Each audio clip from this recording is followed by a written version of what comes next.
The car window glass seemed to Emma like too thin a barrier between her and the world pressing in from all sides. The sounds of the Atlantic Ocean, loud, unfamiliar, endless, penetrated even through the insulation of her father's SUV and the headphones she had pulled over her ears as soon as they crossed the Maine state line. She clutched her soft unicorn toy tightly, running her fingers over the surface of its shiny horn exactly 7 times, again and again. 1, 2, 3, 4, 5, 6, 7. 1, 2, 3, 4, 5, 6, 7. Emma, look, this is our new town. Her father's voice broke through the protective barrier of rainforest sounds from her headphones. His hand gently touched her shoulder, and Emma tensed but didn't flinch. With her father, it was safe. Port Haven, isn't it pretty? Emma barely turned her head. Outside the window appeared a small coastal town. Houses of wood darkened by salt and wind, shops with bright signs offering fresh seafood and souvenirs, and, of course, the inevitable blue abyss of the ocean on the horizon. The rain, which had been gently falling since morning, added a gray tint to everything around, which, strangely enough, calmed Emma. Gray was a safe color, not too bright, not aggressive.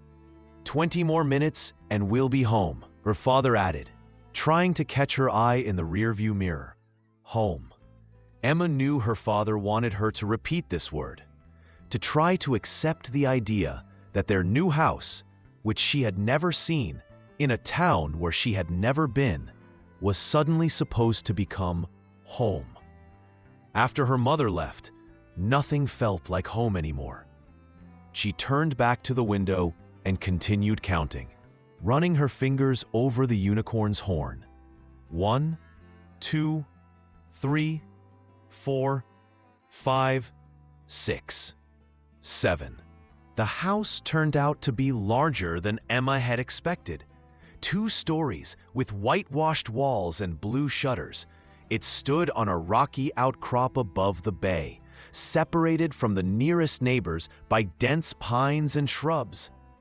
"We got lucky with this place," her father spoke quickly, as if trying to fill the silence while taking suitcases out of the trunk.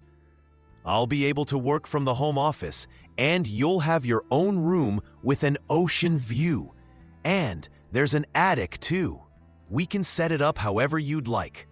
Emma nodded but didn't respond. Her attention was drawn to an old structure visible in the distance, a lighthouse, tall and slender, with red and white stripes spiraling around its body. There was something soothing about it. Perhaps its clean lines, or the mathematically perfect spiral, or knowing that it stood there with a single purpose, to show the way. "Ah, you've noticed the Port Haven Lighthouse," her father smiled, following her gaze. "It's almost 150 years old, one of the local landmarks. It used to save ships from the rocks, and now it's more for tourists, but it still works." Emma closed her eyes and tried to imagine the lighthouse's beam cutting through the night darkness. Safe, strong, predictable. Light comes on, flashes, fades. Comes on, flashes, fades. Rhythm, order, something you could rely on. At that moment, the increasing sound of rain distracted her attention. The drops became larger and more frequent, drumming on the car roof with growing intensity. The weather was changing quickly, another thing to get used to. Emma felt her breathing quicken. Changes, more changes. "Let's quickly get the things inside before we're soaked through," her father said, handing her a small suitcase with unicorn stickers, the same one she had packed herself, neatly folding each item by color and purpose. Emma sat on the windowsill of her new room, watching as the rain turned into a real downpour. Drops broke against the rocks below and flowed in wavy patterns toward the ocean. She could watch this for hours.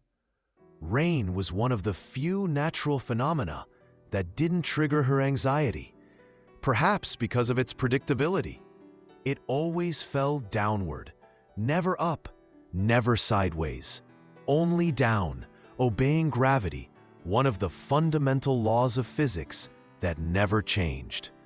"Do you like it here?" her father quietly asked, appearing in the doorway with a box labeled Emma's Books. She shrugged, not taking her eyes off the window. She didn't know yet. How could one know when everything was so new?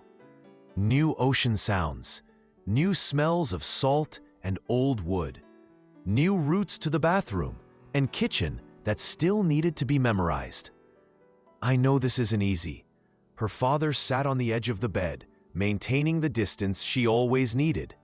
Changes are always difficult, especially ones this big. Emma sighed. Her father was trying. He always tried. After her mother left to find herself in California a year ago, he took on the role of both parents, though he often didn't know how to handle her sensory needs and anxiety outbursts. But he was learning, reading books. He even found a job he could do remotely to be close by. "Is this temporary?" she asked, finally turning to him. This was the question she had asked about every new place since they started moving. Her father slowly shook his head. "No, Emmy, this isn't temporary. This is our home now. I promise." Emma turned back to the window. She had heard this before, about the apartment in Boston, about Uncle Steve's house in New Hampshire, about the motel where they lived for 2 weeks while her father looked for a new job. Nothing was permanent. "You know, I think you'll like it here once you get used to it," he spoke softly, as he always did when she was upset. "There's a library with special hours for children with special needs, and the beach is almost empty most of the year. Just imagine how many shells you could collect." Shells. Emma loved sorting them by size, shape, and color, arranging them in symmetrical patterns, counting the spirals and ridges. "Maybe there really would be good shells here. I'll register you at the new school next week," her father continued. "But until then, you have time to settle in, explore the area, get to know the town. How about we walk to the Lighthouse tomorrow, if the weather permits?" Emma nodded, still looking at the rain. The Lighthouse would be a good start. Stable, reliable, unchanging, unlike everything else in her life. The next morning, the world looked completely different. Yesterday's storm had retreated, leaving behind a clear blue sky and air that smelled of salty freshness. Emma stood on the porch, dressed in a green windbreaker and her favorite headphones, ready for her first real walk in Port Haven. "Are you sure you don't want me to go with you?" her father asked, standing in the doorway with a cup of coffee. There was worry in his voice.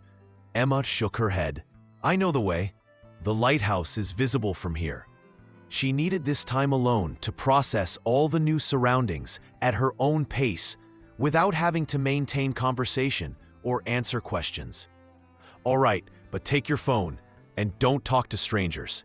And be careful on the coastal paths. They might be slippery after the rain." "Yes, Dad, I know."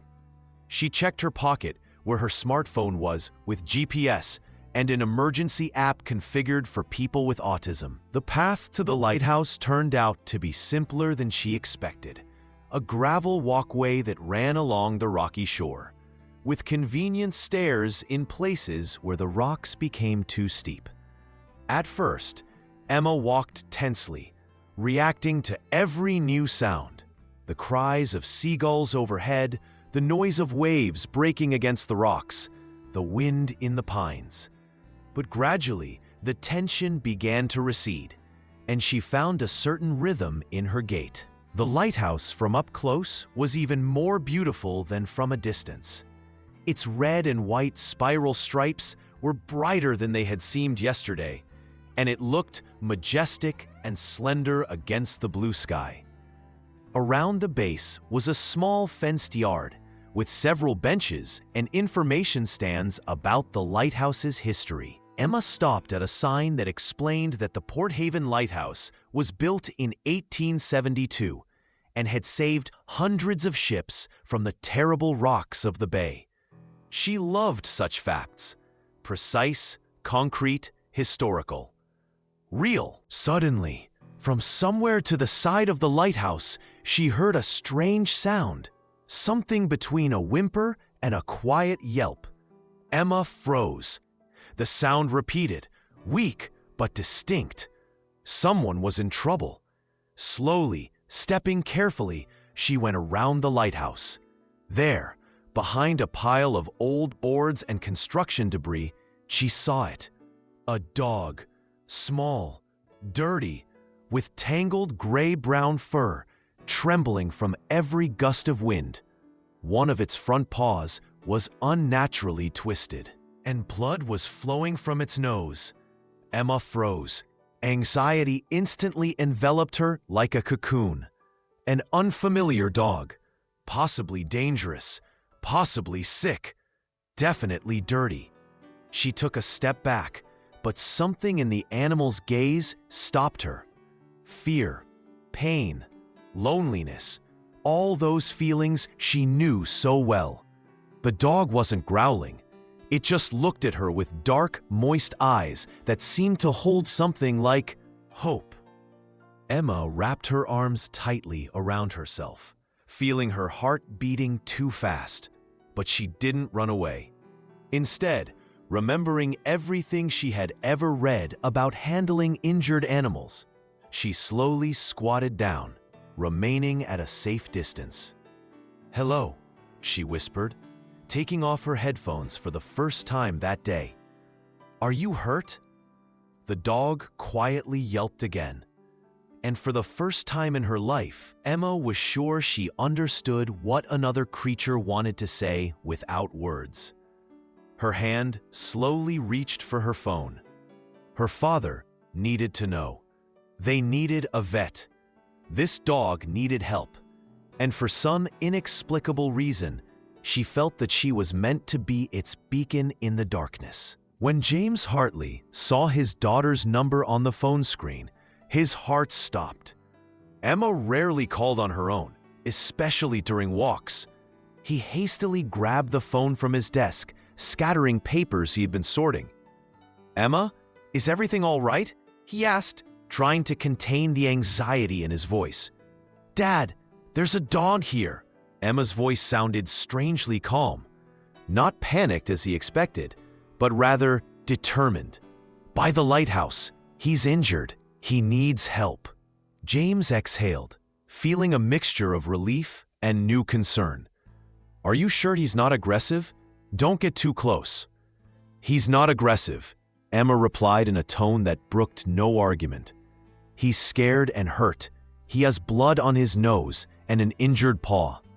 "Dad, he's in pain." Looking at the clock, 9:47 in the morning, James quickly considered his options. His daughter's ability to read the dog's emotional state surprised him. Emma usually avoided unknown animals, especially loud or unpredictable ones. But something in her voice indicated that this situation was special. "Okay, don't move. I'll be right there." He was already pulling on his jacket. "Can you describe the dog? Is it a stray or possibly someone's pet that got lost?" A pause. He could imagine Emma carefully examining the animal, cataloging details with the precision that was her special talent. Small, about the size of our old microwave, dirty gray-brown fur, long but tangled, no collar, very thin, probably hasn't eaten in a long time. James quickly wrote down the address of the nearest veterinary clinic he found in a search engine. "I'll be there in 10 minutes. Stay there, but be careful." The Port Haven Lighthouse looked majestic against the morning sky, but James was not interested in that now. He almost ran the last few meters of the path and immediately noticed his daughter, who was squatting a few steps away from a pile of construction debris. She turned her head when she heard his footsteps and put a finger to her lips, a gesture that struck him as unusual for Emma. "He's very scared," she whispered when her father approached. "I haven't moved so as not to frighten him even more." James carefully approached and finally saw the dog. The animal looked even worse than he had imagined. Dirty, injured, with eyes full of fear and pain. The dog shuddered when he saw James and tried to crawl deeper under the boards, whimpering in pain from his injured paw. "He thinks you want to hurt him," Emma explained, as if it were obvious. "Like the people who hurt him." "Someone hurt him?" James looked more closely and noticed what he had missed at first: the mark from a rope on the dog's neck and several old scars on his muzzle. Someone had not just abandoned this animal, they had deliberately mistreated it. "Yes," Emma nodded. "See his eyes? He's not just afraid now, he's always afraid." James looked at his daughter in amazement. In 12 years of parenting, he had grown accustomed to her special abilities, her phenomenal memory for facts, her incredible attention to detail, her ability to notice patterns where others saw only chaos. But this was something new: empathy, which usually came to her so difficultly with people, suddenly manifested in relation to an injured animal. "I have some food in my pocket." Emma slowly took out the remains of breakfast cookies from her jacket pocket. "Can I give it to him?" "Yes, but carefully." James sat down next to her, watching as his daughter slowly, without sudden movements, crumbled the cookies and placed the crumbs at arm's length from the dog. The animal looked at the food with obvious hunger, but fear wouldn't let it come closer, while the people were so near. "We need to move back a bit," Emma said, slowly moving backward. "He won't approach while we're watching." They moved back a few steps and stopped. Emma didn't take her eyes off the dog, forgetting about her headphones, which usually were her protection from the world. James silently observed her, noting how calm she was despite a new situation that would typically cause her severe anxiety. Gradually, inch by inch, the dog approached the cookie crumbs. Each movement was careful and full of pain, but hunger overcame fear. In a moment, he swallowed all the crumbs and crawled back again, looking at the people with a mixture of suspicion and gratitude. "See, he trusts us?" Emma whispered with a note of triumph. "Not quite, but it's a good start," James gently replied. "But Emmy, even if we help him, we can't." "Take him home?" Emma finished, not taking her eyes off the dog. "Why not?" James sighed. He could list dozens of reasons. They had just moved. They had no experience keeping pets. Emma needed a stable environment, not additional changes and responsibilities. And that didn't account for practical aspects, from veterinary expenses to not knowing whether pets were allowed in the rented house. "First, let's help him, and then we'll decide, okay?" he carefully replied, looking at his watch. "I need to call the vet clinic, and you'd better step back a bit while I try to pick him up." "No," Emma unexpectedly gripped his arm firmly. "He'll be even more scared if you approach. Let's try something else." Without waiting for an answer, she took more cookie crumbs from her pocket and this time placed them closer to herself. Then she sat on the ground, cross-legged, and began to softly hum a melody, the same one that always calmed her during anxiety attacks. A simple, repetitive tune. James froze, watching the amazing scene. Emma never sat on dirty ground. She never voluntarily removed her headphones outside. And she certainly never hummed in front of strangers, even if those strangers were homeless dogs. 5 minutes passed, then 10. The dog stared at Emma, tilting his head to the side, as if trying to understand this strange human creature. Gradually, with visible effort due to his injured paw, he began to crawl toward her, centimeter by centimeter. "Don't move," James whispered. Though there was no need, Emma was completely focused, continuing to hum her melody. When the dog finally reached the crumbs, Emma continued to sit motionless. The animal carefully ate the cookies, and then, to James's surprise, slightly moved closer to the girl. He was close enough for her to pet him if she wanted. "What should I do?" Emma whispered, not moving but turning her head to her father. "If you want, you can slowly extend your hand palm up. Let him sniff it." Emma did as her father said, and the dog, after a second's hesitation, carefully sniffed her fingers. Then, as if making a decision, he gently licked her hand. Emma's face lit up with a smile, a rare, genuine smile that James hadn't seen since they left their old home in Boston. "Hello," she whispered to the dog. "My name is Emma. I'll help you."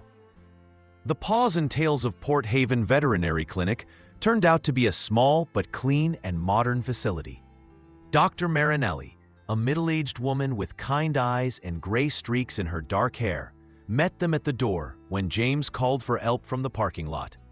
"Oh, poor thing," she said sympathetically when James carefully carried in the dog, wrapped in an old blanket they had found in the trunk. Persuading the animal to allow itself to be carried had been a difficult task that ultimately succeeded only because Emma was constantly nearby, quietly talking to the dog in a soothing tone. "You did the right thing bringing him in right away," the doctor said, carefully examining the animal on the examination table. "The front paw has a fracture, but fortunately, it seems clean. There are signs of dehydration, malnutrition, and these old wounds. Unfortunately, I see such cases more often than I'd like." Emma stood nearby, not taking her eyes off the dog, who, strangely enough, remained relatively calm as long as she was near. She was wearing her headphones again, returning to her protective mechanism in the new, unfamiliar environment of the clinic, with its sharp smells of antiseptics and sounds of medical equipment. "Is this a stray dog?" James asked. "I doubt he was born on the street." Dr. Marinelli carefully checked the dog's ears. Judging by the scars, this was a house dog that was probably used for illegal dogfighting and then thrown away when he became unnecessary or didn't meet expectations. Emma suddenly removed her headphones, shock on her face. "Dogfights? People force dogs to fight?" The veterinarian and James exchanged glances. This was the kind of childhood innocence that no one wanted to ruin. But Emma always valued truth more than comforting lies. "Unfortunately, yes," Dr. Marinelli answered gently. "It's illegal, but some bad people still do it. They use dogs for betting and entertainment. This boy, from all indications, wasn't a very successful fighter, so they threw him out." "But he's not aggressive," Emma objected, carefully petting the dog's head. "He's afraid, but not angry." "Exactly," the vet nodded with a slight smile. "Some dogs just don't have that aggression that people try to breed into them. And that's their strength, not weakness." James watched his daughter interact with the animal and was amazed. Of course, he knew about the therapeutic effect that animals had for children with autism. He had read studies and even considered a special service dog program for Emma. But seeing this connection forming right before his eyes was something incredible. "So what happens to him next?" he asked, already knowing what argument he would hear from his daughter. "Well, we'll treat him, of course, Doctor," Marinelli replied, preparing instruments to treat the wounds. "We'll set up an IV for hydration, clean the wounds, put a splint on his paw. We'll need to do an X-ray to assess the extent of the fracture. Then we'll run tests for diseases, parasites, a basic blood analysis. And then?" James insisted. The vet sighed, looking between the father, daughter, and dog. Then, if no one is looking for him, and judging by the circumstances, it's unlikely anyone is looking, we'll contact the local shelter. But honestly, small mixed breeds with medical issues have low chances of adoption, especially if they're over 2 years old, and this boy, I'd say, is about 3 or 4. Emma squeezed her father's hand tightly, but said nothing, continuing to look at the dog, who now rested on the table, watching her with the same attentiveness. "I can see a bond has already formed between you." Dr. Marinelli smiled gently at Emma. "Perhaps you might want to consider—" "We just moved," James quickly interrupted before Emma could latch on to the suggestion. "We're still settling in, and I don't even know if pets are allowed in our house." "Dad." Emma looked at him with that special gaze that appeared when she was absolutely certain of something, a rare but uncompromising expression. "He found us. You always said everything happens for a reason." "Emma, having a dog is a big responsibility," he began, but noise in the room distracted them all. A young woman in a veterinary assistant's uniform peeked through the door of the examination room.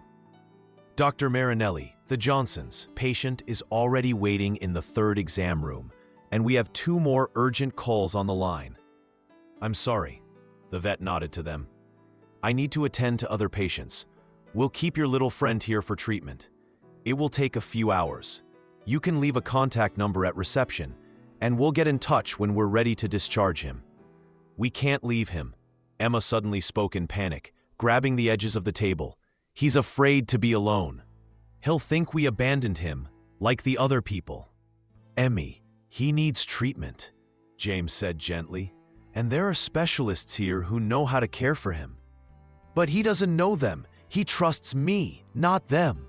Her voice rose, and James recognized the signs of an approaching anxiety attack. Dr. Marinelli, obviously experienced not only with animals, looked attentively at Emma, then at James. "You know what? If you don't mind waiting in the rest area, I think we can allow you to look in on him once or twice during the procedures. Sometimes the presence of a familiar person really helps animals feel safe." Emma instantly calmed down, looking at the vet with a mixture of relief and gratitude. "Can he hear me? Through the doors?" "Quite possibly," the doctor smiled, exchanging glances with James. "Dogs have very acute hearing." "Then I'll sit by the door," Emma decided, "and talk to him occasionally so he knows we're nearby." James sighed, feeling all his arguments against bringing this animal home slowly disappearing. He hadn't agreed yet, he reminded himself. He still had time to think through all the practical aspects. Maybe he would find a way to explain to Emma why this wasn't the best idea. But watching her carefully pet the dog before leaving, he already knew that this dog had somehow found its way through his daughter's protective barriers surprisingly quickly. And perhaps in this acquaintance, as unusual as it was, there really was some higher meaning. In the waiting area of the veterinary clinic, there was a small children's corner with books about animals. Emma, usually indifferent to children's entertainment, suddenly became interested in an encyclopedia of dog breeds. She sat on the mat, turning pages with complete concentration, occasionally getting up to go to the door of the procedure room and quietly say something. "What breed is he?" she asked when James returned from the reception desk where he had been filling out forms. Dr. Marinelli said he's most likely a mix of breeds, possibly something with terrier, judging by the structure of his fur, and possibly some smaller herding breed, given the shape of his ears and tail. "Terriers were originally hunting dogs," Emma began quoting from the book she was holding. "They were bred to hunt small animals, especially rodents. They are known for their energy, loyalty, and intelligence." James sat down beside her. "Sounds good. He needs a name," Emma said, closing the book. "We can't just call him Dog." "Emma, we haven't decided. James began, but she interrupted him. "He was afraid, but he trusted me anyway," she said quietly, looking out the window. "You know what that's like? It's like that feeling when you go to a new playground and all the kids are already playing together, and you're standing alone. But then someone invites you to join the game, and you're still scared, but you go because that person is smiling at you." James felt his throat tighten with emotion. Such moments when Emma shared her deep feelings were extremely rare. "Yes, I understand what you mean. I think I'll name him Beacon," she said, looking at her father. "Like the lighthouse, but in English. Because I found him by the lighthouse. And because lighthouses help find the way home when it's dark and scary." "Beacon," James repeated, feeling how the name of the homeless dog and the metaphor intertwined with their own story. A new home, a beginning without mom, trying to find light in the darkness of life's changes. "I like it." Outside the window, Port Haven bustled with its quiet coastal life. James watched the passers-by, the white seagulls circling over the harbor, the lighthouse visible in the distance. Maybe this move really would give them a new beginning. And maybe in this new life, there was room not just for the two of them. "All right," he finally said. "Beacon." Let it be so. And only when Emma turned to him with the most sincere smile he had seen in months, did James fully realize that he had just unofficially agreed to take the dog. The story of how Emma found an injured dog by the lighthouse spread through Port Haven faster than the sea breeze. When she and her father returned to the veterinary clinic the next day to pick up Beacon, they were greeted not as strangers, but almost as local heroes. "Oh, you're the family that rescued the poor dog from the lighthouse," exclaimed an elderly woman in the lobby, while James was signing the final papers. "You're such good people. In this town, we've always valued kind hearts." Emma stood slightly behind her father, as always in unfamiliar social situations. But this time, she wasn't hiding completely.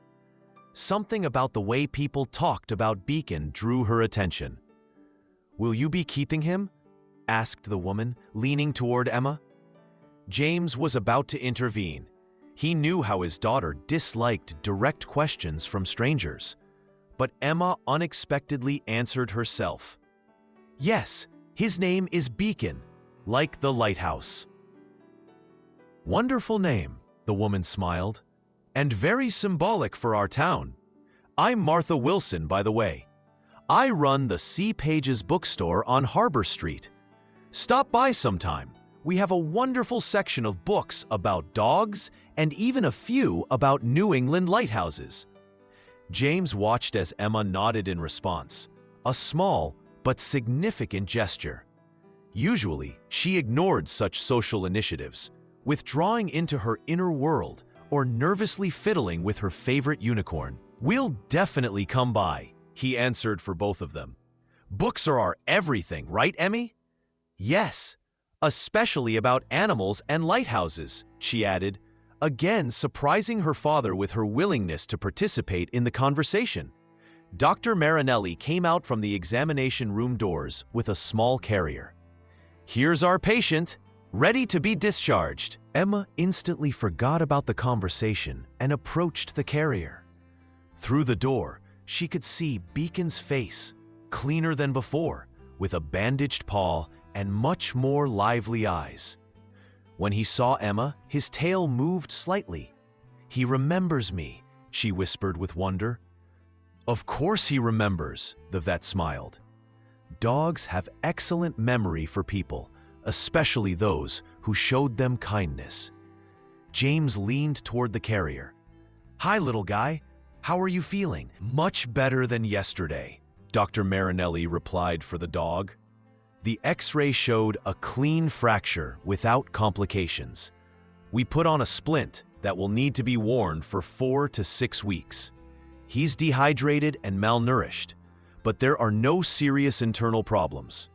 We gave him the necessary vaccines and parasite treatments. She handed James a folder with documents. Here are all the care instructions, medication prescriptions, and feeding recommendations. I've also included information about training rescue dogs. Given how he responds to your daughter, I think he could make an excellent companion dog for her. Companion dog? James repeated, opening the folder. It contained a section about service animals for children with special needs. Yes, nodded the vet. We have an excellent training program here in Port Haven. My brother Michael is one of the trainers. If you're interested, I could arrange a meeting. Nothing official yet, James explained. The dog is recovering from his injury, and we haven't even started basic training. I understand, nodded the director. But I'd like to meet the dog when you're ready. It will help me better prepare the class and staff. His name is Beacon, Emma suddenly said, who seemed not to have been listening to the conversation. He's small, but very smart, and he understands me. Dr. Marinelli smiled with obvious warmth. That's the most important thing in friends, right? That they understand you. Setting up Beacon in his new home turned out to be easier than James expected. He bought all the necessities at Port Haven's pet store: a bed, bowls, food, a few toys, and worried about how a dog with a difficult past would adapt to a new environment. But Beacon seemed to understand that he was lucky. The first night, he lay quietly on his new bed in the corner of the living room, watching every movement of his new owners with a mixture of caution and hope. Emma sat on the floor next to him, not touching, just being close, and quietly reading to him from a book about dogs they had bought on the way home. Binden Terriers are known for their devotion and faithfulness, she read in a calm voice. They may seem independent, but they actually become very attached to their owners.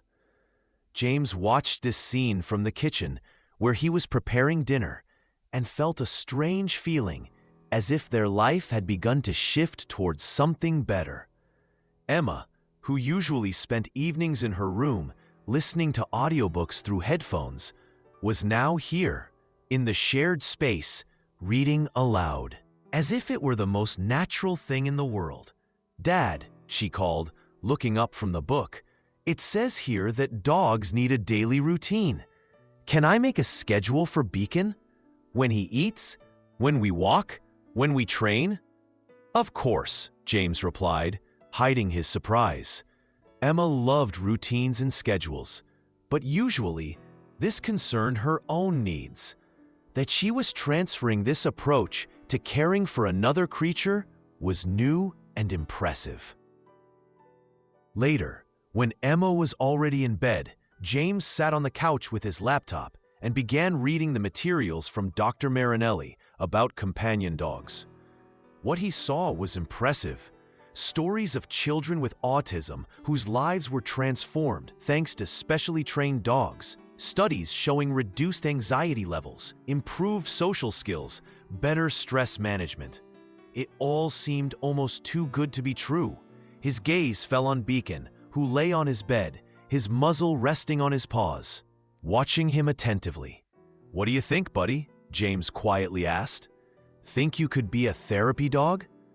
Beacon slightly raised his head as if understanding the question, and James could swear that there was some special wisdom in the dog's eyes. The next few days turned into a quiet ritual of adaptation. Beacon, limited in movement because of the splint on his paw, mostly rested, but each day he became a little more confident. He allowed Emma to feed him from her hand, to carefully sit near him, and even began to respond to his new name. James often found them in a strange synchronicity. Emma sitting in her favorite spot by the window that overlooked the ocean, drawing or reading, and Beacon settled nearby, not taking his eyes off her. Sometimes they both just looked at the waves, and in such moments, James could have sworn that some silent communication was happening between them. On Thursday, the fourth day after Beacon's appearance in their home, Emma did something that became a turning point. She approached her father during his work at the computer and said, "I want to go to the C. Pages bookstore, the one the woman was talking about." James raised his eyebrows. "Now?" "Yes," Emma nodded.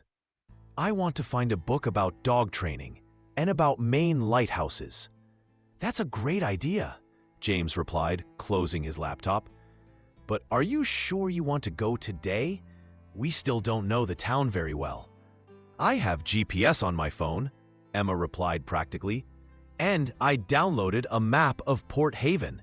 Harbor Street is 6 blocks from here." James suppressed a smile. This was his Emma, thoroughly prepared, with all the details thought through in advance. But the desire to leave the house, to visit a new place, was unusual. "What about Beacon?" he asked. "We can't leave him alone this early." Emma nodded seriously. "I know. That's why I want to take him with me." This was something new. Usually, Emma hated any changes to her plans and routes.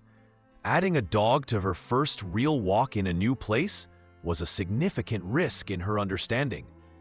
"Are you sure? This might be a bit more stimulation than you're used to all at once." "Beacon will be with me," she replied with such confidence that James could only nod. "I'll be fine." Port Haven turned out to be exactly the kind of town you would expect in coastal Maine. Cozy houses darkened by time and sea salt, shops oriented toward both tourists and locals, and the ubiquitous smell of the ocean. The main street was quite busy even on a weekday. There were fewer tourists than in season, but enough to create a certain atmosphere. James watched as Emma firmly held Beacon's leash and simultaneously her plush unicorn in her other hand, and how she moved through the crowd for the first time without visible signs of distress. Of course, she was tense. Her shoulders were raised, her gaze mostly directed at her feet, and her free hand occasionally tugged at the edge of her jacket when someone passed too close. But she didn't stop or ask to return home, as she usually did. "Here," she said, stopping in front of a small shop with a bright blue sign reading "C. Pages." The window displayed stacks of books, sea charts, and a small model of a sailing ship. Beacon, who had been obediently walking alongside Emma despite his injured paw, stopped with her and looked at the door, as if asking what was next. "I need to take off my headphones," Emma said, and James noticed the internal struggle on her face. The headphones were her protection against excessive sensory information, and removing them in a new, unknown place was a significant step. "You can keep them on if you want," he suggested. "I'm sure no one will mind." But Emma shook her head. "Mrs. Ryan said that in public places you should take off headphones when talking to people, so it doesn't look rude." Mrs. Ryan was her behavioral therapist in Boston. With one smooth motion, she removed her headphones and hung them around her neck. Then she took a deep breath and pushed open the door of the bookstore. Inside, C. Pages turned out to be a real paradise for book lovers. Tall wooden shelves reached the ceiling. Narrow passages between them were filled with books of all shapes and sizes. The smell of paper, old leather, and coffee from a small cafe in the corner created a special atmosphere. "Good day," greeted them a soft female voice. The elderly woman they had seen at the veterinary clinic came out from behind the counter. "Oh, it's you, the family that rescued the dog. And he's with you. How wonderful." Emma didn't respond, busy visually scanning the space, as she always did in new places. James understood that she needed time and answered for both. "Good day, Mrs. Wilson. we decided to accept your invitation and visit your wonderful bookstore. Martha, please. The woman smiled, coming closer.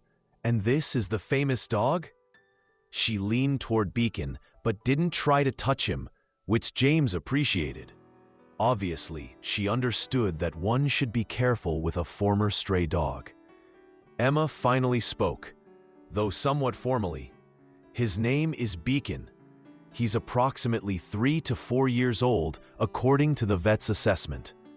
He has a fracture of his front paw and a traumatic past, but he's very good. I can see that. Martha beamed with a warm smile. And very intelligent, judging by his attentive gaze. Are you looking for something specific? Books about dog training, Emma replied, and about Maine lighthouses. Excellent choice. Martha straightened up.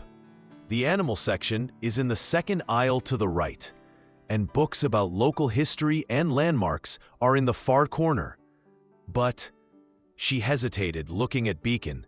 Usually, we don't allow animals in the bookstore, except for this, service animals, Emma quickly added.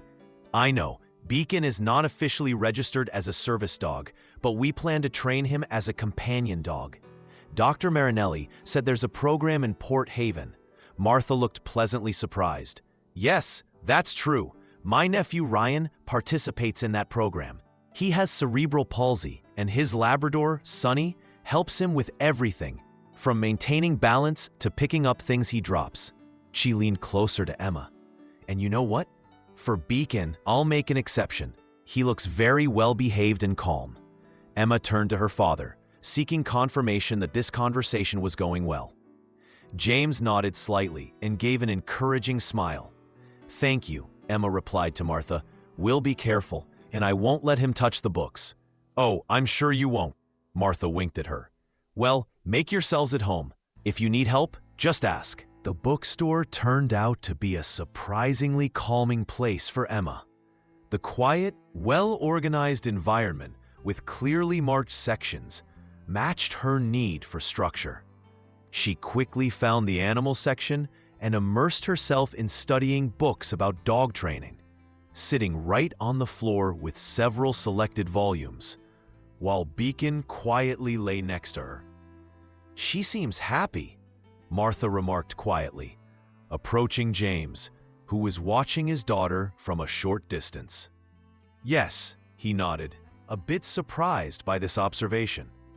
She's comfortable here. Books often have that effect, Martha smiled. They're a predictable world in an unpredictable reality, especially for special children. James turned to her with slight surprise. You notice that Emma is... special? Of course, Martha shrugged, as if it were obvious. I worked as a school librarian for 30 years before opening this shop. I knew many children like Emma. They were always my best readers. Precise, thoughtful, true connoisseurs of good books. James felt an unexpected warmth toward this woman. In the big cities where they had lived before, Emma's peculiarities were often seen as something to be fixed or hidden. Here in Port Haven, people seemed to accept differences with kind-hearted pragmatism. There's a small corner where she can read quietly, Martha said, pointing to a cozy nook with a small sofa by the window. Many of our young visitors love that spot. Thank you, James nodded. You're very kind.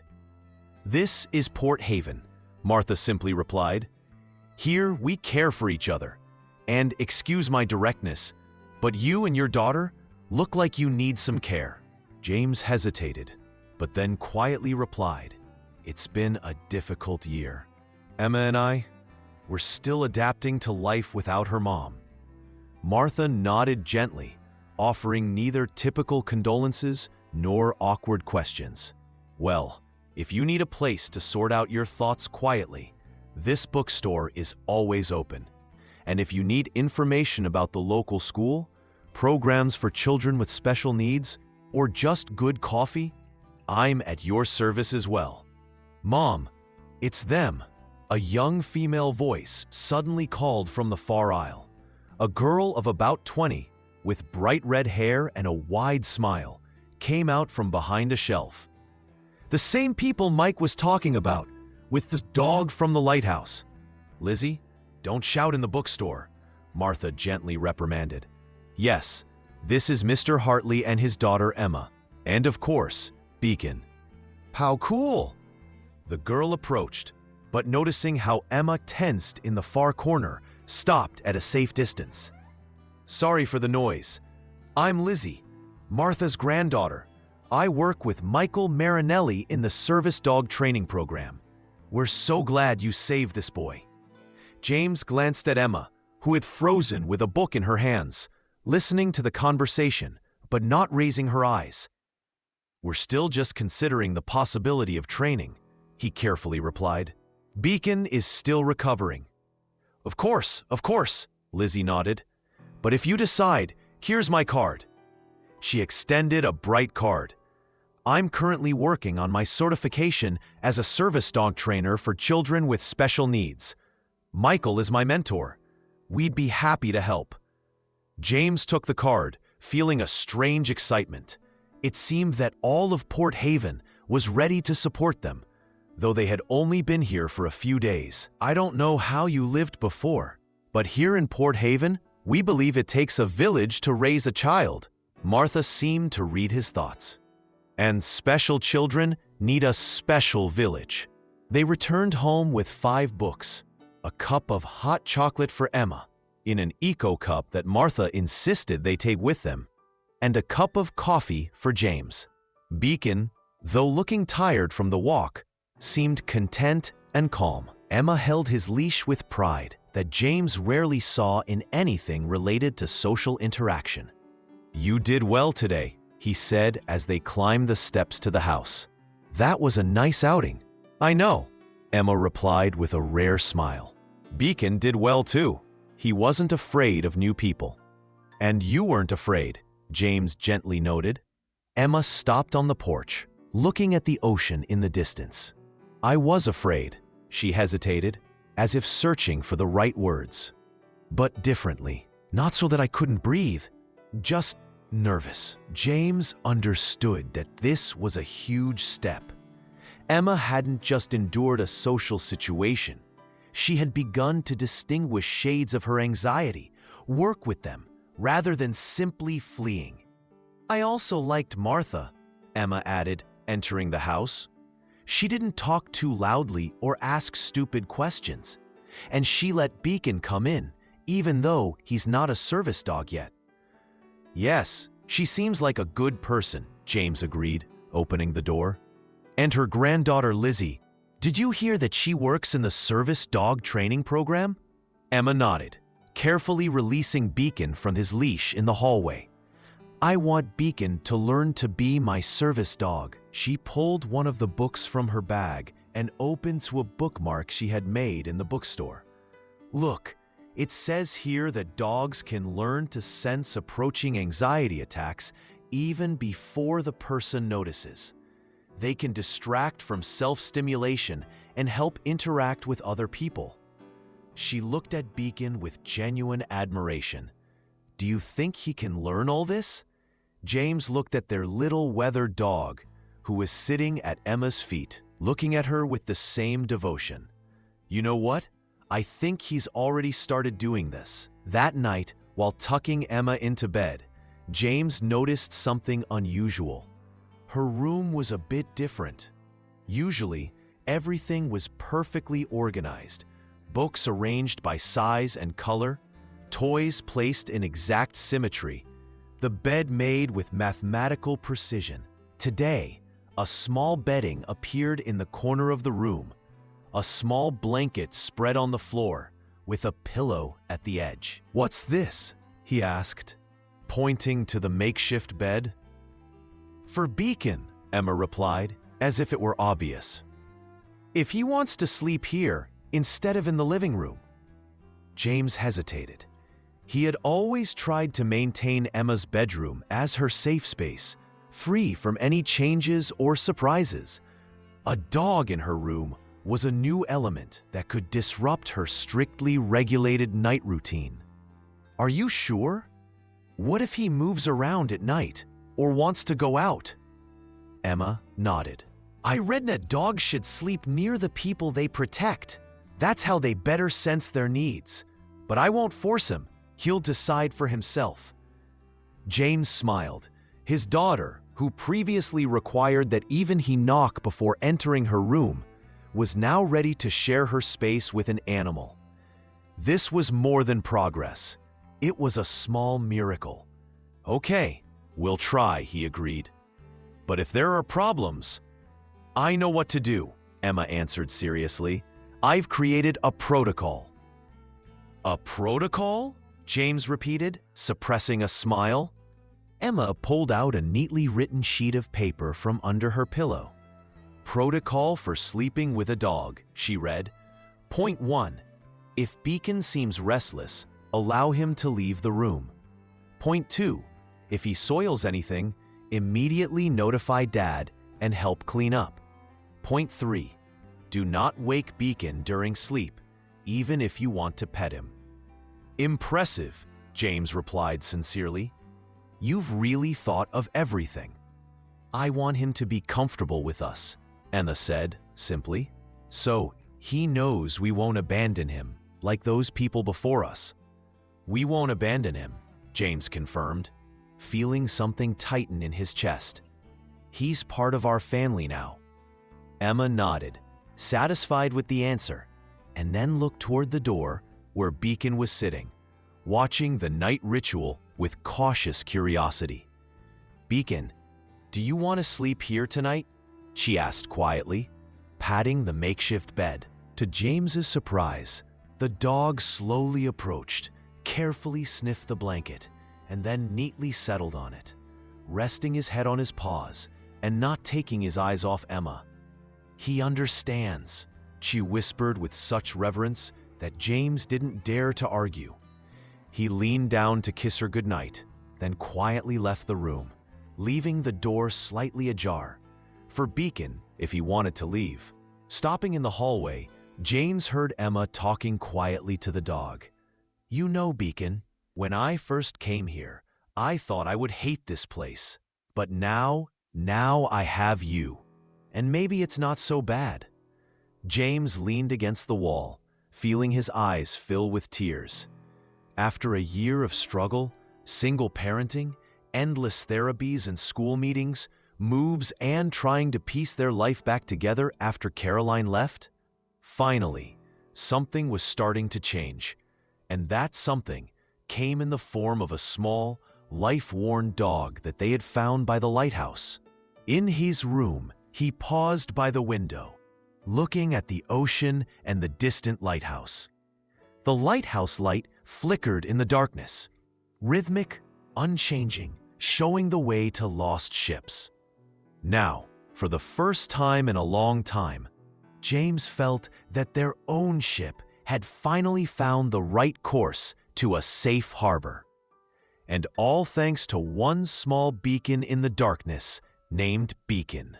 On the 10th day of Beacon's life in the Hartley family, James took the inevitable step.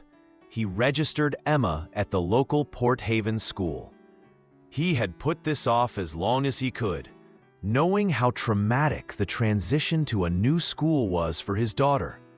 Everything new, new faces, new rules, new sounds and smells, new schedules, presented an enormous challenge for her. In Boston, after Caroline left, it took 3 months of therapy and a special adaptation plan for Emma to be able to regularly attend school without daily panic attacks. So are we going to the school today? Emma asked at breakfast, methodically cutting her pancake into perfectly even pieces. Just to look? Yes, James confirmed, hiding his surprise at her calm tone. Principal Collins is expecting us at 11. We'll just tour the school and discuss your needs. You won't start classes before next week. Emma nodded, eating another perfect piece of pancake. Beacon sat beside her on the floor, watching her every move attentively. She adhered to a strict rule of not giving him food from the table, which filled James with silent admiration. Impulse control had never been her strong suit. "Can Beacon come with us?" she asked, and there it was, the real reason for her calm. The dog had become her emotional anchor. "Not today, honey," James carefully replied. "We first need to learn about the school's rules regarding animals. If we decide to train him as a service dog, special permits will be needed." Emma's face tensed slightly. A barely noticeable change, but James had learned to recognize these small signals. "But he'll be alone at home. He'll be lonely." "Just for an hour or two," James tried to sound reassuring. "Besides, he still needs rest for full recovery. Remember what Dr. Marinelli said? No excessive strain for at least another week." Emma considered this, mechanically petting her unicorn, which she held on her lap. In the past week, the toy had appeared less frequently, another quiet sign of progress that James noted. "Okay," she finally agreed, "but we'll come back quickly, and I'll leave my t-shirt on his bed so he doesn't forget my scent." "That's a good idea," James smiled, impressed by her practicality and care. "I think he'll like that. I read about it in a book." Emma nodded seriously. "Scents are very important for dogs. They help them feel safe." Port Haven Elementary School turned out to be a small brick building with bright signs and children's drawings on the windows. When they parked, James noticed how Emma began performing her calming rituals, deep breathing, tapping on her knee, fingering the beads on a bracelet she wore precisely for such occasions. "Remember, we're just looking," he gently reminded her, "and we can leave any time if you feel uncomfortable." Emma nodded, but didn't move. "Can I take my headphones?" "Of course," James replied, "but perhaps just hold them in your hands at first. It will be easier to communicate with the principal that way." After a second's hesitation, Emma agreed, and they got out of the car. In the school lobby, they were met by a middle-aged woman with short chestnut hair and a warm smile. "You must be Mr. Hartley and Emma," she greeted them, approaching closely but stopping at a comfortable distance. "I'm Sarah Collins, the school principal. Very pleased to meet you." She didn't extend her hand for a handshake, and James silently appreciated her sensitivity. Emma didn't like unexpected touches. "Thank you for meeting with us," James replied. Emma is a bit nervous, but she really needs to see the school before starting classes. "Absolutely understandable." Principal Collins nodded and smiled gently at Emma. "You know, Emma, I would be anxious in your place too. New places are always a bit scary, aren't they?" Emma nodded, relaxing a little from this acknowledgement of her feelings. "Come along, I'll show you the school," the principal suggested. "Most children are in class now, so we'll have the opportunity to look around quietly." They walked down the corridor, where the walls were decorated with children's work and inspirational quotes. James noticed that Ms. Collins didn't try to fill the silence with unnecessary chatter, giving Emma time to adjust to the new impressions. "This is our 5th grade," she said, stopping at one of the doors. "This will be your main class. Would you like to peek in? They're in math now." Emma hesitated, but then nodded. They quietly opened the door, and the principal gestured for them to enter. There were about 15 students in the class, sitting in groups of 3 to 4 at tables, working on some assignments. The teacher, a young woman with glasses, noticed them and waved welcomingly, but continued helping the students. "This is Miss Chen," the principal explained quietly. "She teaches most of the core subjects. As you can see, we have small classes." Emma observed the classroom carefully, automatically counting the students and noticing details most people would miss. How the desks were arranged, where the bookshelves stood, how many windows there were. What diagrams were on the walls? They left the classroom as quietly as they had entered and continued the tour. Miss Collins showed them the library. Emma visibly perked up at the sight of the bookshelves, the cafeteria, where she tensed slightly at the thought of the noise, the gym, and finally a small room at the end of the corridor. "And this is our resource center," the principal explained. "Here, children can rest if they need time alone or a quiet place. We have sensory equipment, calming games, even a small library." Emma peered inside with obvious interest. The room was cozy, with soft furniture, subdued lighting, and soothing colors. "It's nice here," she unexpectedly said. "Quiet." "That's right," Miss Collins smiled. "I hoped you would like it. You can come here whenever you feel you need a break." As they returned to the principal's office, children began coming out of the classrooms. Recess had begun. The corridor was suddenly filled with noise and movement. James noticed how Emma tensed, automatically reaching for her headphones. "Let's go in here," Miss Collins quickly suggested, opening the door to an empty classroom. "Recess will last for 15 minutes. When they sat down, the principal took a folder from her bag. "I received the documents from Emma's previous school, including her individualized education plan. We can adapt it to our program. But I also wanted to ask about the companion dog you mentioned on the phone." "Yes," James straightened up. "We recently rescued a dog, and we had the idea to train him as a companion dog for Emma. Dr. Marinelli mentioned a local training program." "Michael Marinelli's program," the principal nodded. "It's really excellent. And regarding school policy, we allow certified service animals. It would be wonderful if the dog could help Emma." "Nothing official yet," James explained. "The dog is recovering from an injury, and we haven't even started basic training." "I understand," the principal nodded. "But I'd like to meet the dog when you're ready. It will help me better prepare the class and staff." "His name is Beacon," Emma suddenly said, who had seemingly not been listening to the conversation. "He's small, but very smart, and he understands me." Miss Collins smiled with obvious warmth. "That's the most important thing in friends, isn't it? That they understand you." Returning home was a real relief for Emma.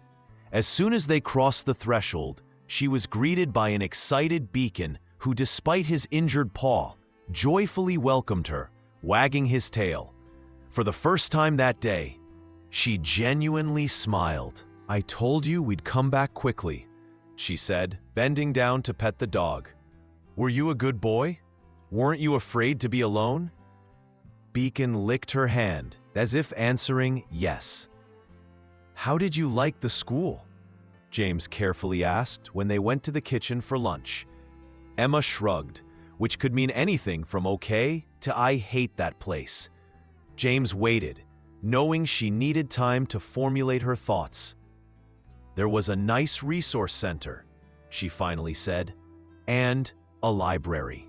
But there were many children in the classroom." 15, James clarified. "That's fewer than in your previous school." "Yes," Emma agreed, "but they're unfamiliar." "That's true," James nodded. "New people are always a challenge. But you know, Ms. Collins seemed very understanding. And the resource room, that's a great opportunity if you need a break." Emma was looking out the window where the lighthouse was visible in the distance. "When will I be able to take Beacon with me? To school?"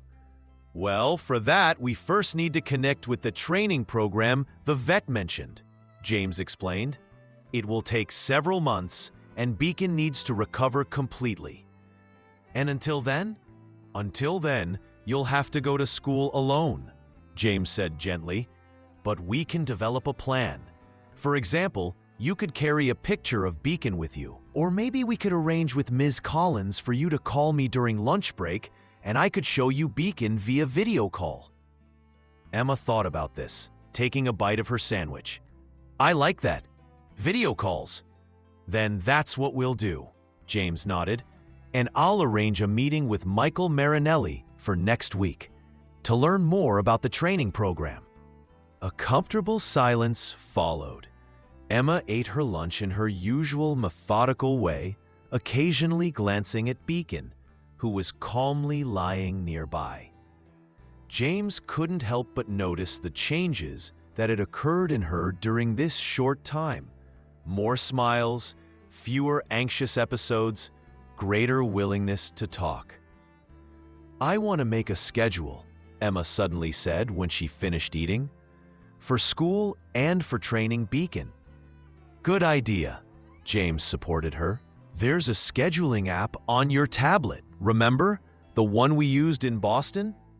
Emma nodded and went to her room, Beacon obediently following her. Through the open door, James could see her sitting at her desk, focusing intently on the tablet, with the dog settled nearby, not taking his eyes off her. "Amazing," James whispered to himself. "Just amazing." Mike Marinelli turned out to be a tall man with tan skin and an open smile. He met them at his training center, located in a converted barn near the outskirts of Port Haven. "So this is the famous Beacon," he greeted them, bending down to get to eye level with the dog, who was cautiously sniffing the air. "My sister has told me a lot about you, boy." "He's still not used to strangers," Emma warned, pulling the leash, "but he's getting braver." "And it shows," Mike smiled, straightening up. Holds his head high, looks me in the eye. "These are all signs of growing confidence. You're taking excellent care of him." He led them inside, which turned out to be a spacious training ground with various equipment, obstacles, tunnels, different floor textures. "Here we train dogs for different types of service," Mike explained. "From guide dogs for the blind to emotional companions for veterans with PTSD. For each role, its own program, its own technique." Emma looked around with genuine interest. "What about dogs for people with autism?" "Oh, we only begin training when the dog and person have already found each other," Mike replied. "Their work is very special and based on a deep connection. Not every dog is capable of such subtle emotional support." Beacon sat at Emma's feet, observing everything happening in the room with tense attention. When a Labrador in a special vest appeared on the other side of the room, Beacon's ears perked up. "That's Jasper," Mike introduced, "one of our star students. He works with a boy with Down syndrome." The dog calmly crossed the room with his trainer and stopped at a respectful distance from the group. Emma watched his movements, his calm confidence, how he occasionally glanced at his trainer. "I want Beacon to be like that," she whispered. "Well, let's talk about how to achieve that," Mike suggested, pointing to a small table in the corner, where cold drinks and cookies were already waiting. "Lizzie will join us in a minute. She'll be your primary trainer if you decide to participate in the program." They sat at the table, and James noticed that Emma deliberately chose a seat with a good view of the door, her typical habit of always knowing where the exit was. But this time, she didn't look particularly tense. "So, tell me what kind of support you hope to get from Beacon," Mike asked, opening his laptop. James looked at Emma, giving her a chance to answer first. She hesitated for a second, then said, "I want him to help me when it gets too noisy in my head, when I can't sort out my emotions, and I want him to go to school with me and help when it gets too much." "Excellent," Mike nodded, typing something. "Very specific. What else?" "I want him to help me with people," Emma continued, looking at Beacon rather than at Mike. "To make it easier to talk, so they look at him, not at me, when I don't want their looks." "I understand," Mike smiled. "Dogs are indeed excellent for this. They create a bridge between us and other people." In a few minutes, they were joined by Lizzie, the same red-haired girl they had met at the bookstore. She brought several folders, and to Emma's surprise, a small backpack, similar to those worn by children.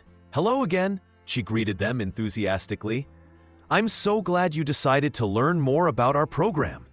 Lizzie will be your main contact if you decide to participate," Mike explained. "She specializes in training dogs for children with special needs, especially with autism." "Yes, I have Asperger's syndrome myself," Lizzie unexpectedly said, "so this is especially important to me." Emma looked up, truly looking at the girl for the first time. "Really?" "Yes," Lizzie nodded. "Diagnosed at 9 years old. It wasn't easy, especially at school. But then I got my first companion dog, Lucy, and everything changed." "How?" Emma quietly asked. "Well, she was my translator," Lizzie smiled, "between me and the world that sometimes doesn't make sense. She helped me focus when everything became too bright or loud. She warned me about approaching anxiety attacks before I noticed them myself." "How will Beacon understand what I'm feeling?" Emma asked with obvious interest. "Dogs are amazingly sensitive to changes in our bodies," Lizzie explained. "They notice increased heart rate, changes in breathing, even changes in our scent when we experience stress. We train them to recognize these signals and respond with specific actions." "What actions?" "Well, that depends on what works for you," Lizzie replied. "For some children, it's just pressure. The dog puts its head or paw on their knee.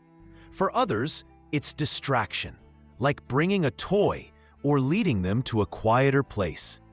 We'll develop individual responses that will work best for you." She opened one of the backpacks she brought. "This, by the way, is a special backpack for a service dog. Here, you can put everything necessary for Beacon, as well as your personal items that might be needed during an anxiety attack." Emma carefully took the backpack and examined it. It was small, but with many pockets, bright blue with a service dog patch. "Now, regarding the process," Mike interjected, "our program usually lasts 6 months. The first 3 months, basic training and socialization. The next 3, specialized training for specific needs. But since you already have a bond with Beacon, we can adapt the program." "Is it expensive?" James carefully asked. "There are several options," Mike replied. "We have grants for families with limited resources. And one more piece of good news. Since Beacon is a rescue dog with a potentially traumatic past, you qualify for our Second Chance program, where part of the costs is covered by a charitable foundation." James felt relief. From a financial standpoint, the last year had been difficult, with expenses for moving, Emma's therapy, and changing jobs. "When can we start?"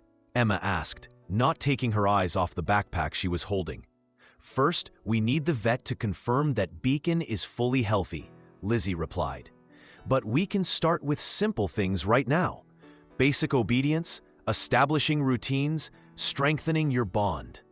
She took out several items from another bag: a small ball, a bundle of rope, and a little pouch with dog treats. "This is a starter training kit for home," she explained. "I'll show you a few exercises you can do together." Over the next half hour, Lizzie demonstrated simple commands and games that Emma could practice with Beacon. James watched as his daughter gradually relaxed, focusing on the tasks and interaction with the dog. He couldn't help but notice how Lizzie adjusted to Emma's pace, speaking clearly without unnecessary words, giving her time to process information, and most importantly, showing no impatience or frustration when Emma returned to the same question several times. "So, do you want to try this program?" James asked when they finished the discussion and were heading to the exit. Emma held the folder with materials and the new backpack in her hands. Beacon walked alongside, obviously tired but content. "Yes," she replied without hesitation. I think Beacon will be an excellent service dog." Mike, who was escorting them to the door, smiled. "You know, in our work, we often talk about how dogs help people, but the truth is, often people save dogs just as much. What you did for Beacon, it's amazing. And I see how he looks at you, Emma. That's the look of a dog who has found his home." Preparing for the first day at the new school became a test of strength for everyone. James couldn't sleep half the night, running through all possible scenarios in his head and checking that everything was ready, from school supplies to the special set of sensory tools recommended by Emma's therapist. Emma also couldn't sleep, but for different reasons. She was in that specific state of heightened anxiety that James had learned to recognize. Too quiet, too focused on details, checking her backpack again and again, arranging stationery by colors. The only one who seemed completely calm was Beacon. He lay in his spot in Emma's room, now officially established as his own corner, with a soft bed and toys nearby, watching his young owner with attentiveness, but without anxiety. "You should sleep, Emmy," James said gently, peeking into her room at 10:30 when he noticed light under the door. "Tomorrow is an important day." "I know," she replied, not distracting from arranging colored pencils in exact spectral order. "But I need to make sure everything is ready." James entered and sat on the edge of the bed. "You know, I think everything necessary is already prepared. And if we forget something, I can bring it later." Emma shook her head. "I don't want you to come back. It draws attention. Other kids will notice I'm special." "Special isn't bad," James gently reminded her. "Yes, but they don't always understand that." James couldn't argue. Over the years in different schools, Emma had experienced bullying, misunderstanding, and alienation. Despite all the talk about inclusivity, reality was often more complicated. "What worries you most about tomorrow?" he asked, watching as she continued her methodical sorting. "Lunch," Emma answered instantly. "It will be noisy there, and I'll have to decide where to sit, and everyone will be looking." "Remember, we talked with Miss Collins about this?" James reminded her. "She said you could eat in the resource center for the first few weeks until you get used to it." "Yes, but..." Emma hesitated, and James noticed the struggle on her face, the battle between fear and the desire to be like everyone else. "What if you try the resource center first, and then, when you feel ready, gradually transition to the cafeteria?" he suggested. "Maybe first for 5 minutes, then for 10, and so on." Emma considered this, finally putting aside the pencils. "Okay, that sounds logical." She went to bed and allowed her father to pull up the blanket. Beacon, seeing this, approached and settled nearby on the floor, as he did every evening. "Dad," Emma said quietly when he was about to turn off the light, "what if they don't want to be friends with me, like always?" James's heart tightened. This was a question for which he never had a good answer. How do you explain to a child that the world is often cruel to those who are different? How do you prepare her for possible rejection without undermining her already fragile confidence? "You know, Emmy," he began carefully, "finding real friends isn't easy for anyone. But people who are worthy of your friendship will see how special and amazing you are. And here in Port Haven, people seem more open to differences." He leaned down and kissed her forehead. "And remember, no matter what happens tomorrow, you have one faithful friend right here." He nodded toward Beacon, whose eyes glimmered in the semi-darkness. Emma extended her hand and carefully petted the dog's head. "Yes, Beacon will always understand me." The first day at Port Haven School began with rain. Not a heavy downpour, but a light drizzle that enveloped everything in a grayish veil. Emma took this as a good sign. Rain muffled sounds, made colors softer, reduced visual overload. She stood in front of the bathroom mirror, checking her reflection one last time. A simple gray t-shirt, without labels that irritated her skin. Dark blue jeans, her favorite Velcro sneakers instead of laces. Hair gathered in a simple ponytail. Practical, and without the extra sensation of hair on her face. On her wrist was a new bracelet, a simple leather cord with a small silver pendant in the shape of a dog. A gift from her father for the first day at the new school. "So Beacon is always with you," he had said, helping her fasten the clasp. Coming down to the kitchen, Emma found not only her father preparing breakfast, but also something unexpected on the table. A new lunchbox with an image of a lighthouse and a small note. "What's this?" she asked, approaching closer. "It's from Martha at the bookstore," James replied with slight surprise. "She left it on the porch this morning with a note." Emma carefully took the paper and read, "Dear Emma, I heard from Mike that today is your first day at school. This lunchbox once belonged to my daughter and then my granddaughter. Now it's your turn. In Port Haven, there's a tradition, passing something special to new neighbors for luck. May the lighthouse always guide you home. Martha." "That's nice," Emma said, not quite sure how to react to such an unexpected gesture. "Yes, very," James agreed, looking a bit touched. "You know, this tradition isn't in any Port Haven guidebook. It's just something the locals do." Emma carefully opened the lunchbox. Inside was something else. A small stone, polished by the sea to perfect smoothness, with a natural pattern resembling a lighthouse. "This is pleasant to touch," she said, running her finger over the smooth surface. "A good sensory tool," James nodded. "You can keep it in your pocket and touch it when you feel anxious." Emma nodded, tucking the stone into her pocket. Perhaps Port Haven really was different. Beacon accompanied them to the door when it was time to leave. Emma knelt to say goodbye to him, and the animal licked her face, a rare physical contact she accepted without flinching. "I'll come back after school," she told the dog, "and then we'll train like Lizzie showed us." On the way to school, Emma was quiet, but not panicked. She held her backpack firmly on her lap and occasionally touched the stone in her pocket. A new ritual being born. When they stopped in front of the school, James carefully asked, "Do you want me to go in with you?" Emma looked at the building, where children were already gathering, entering under umbrellas or just running through the rain. Her fingers clenched the stone more firmly. "No," she finally said, "I'll try by myself." "Are you sure?" James asked, trying to hide both pride and worry. Emma nodded. "Miss Collins said she'd meet me in the lobby, and I have everything I need." She touched the bracelet on her arm, the stone in her pocket, and mentally imagined Beacon at home. 3 anchors in the stormy sea of school life.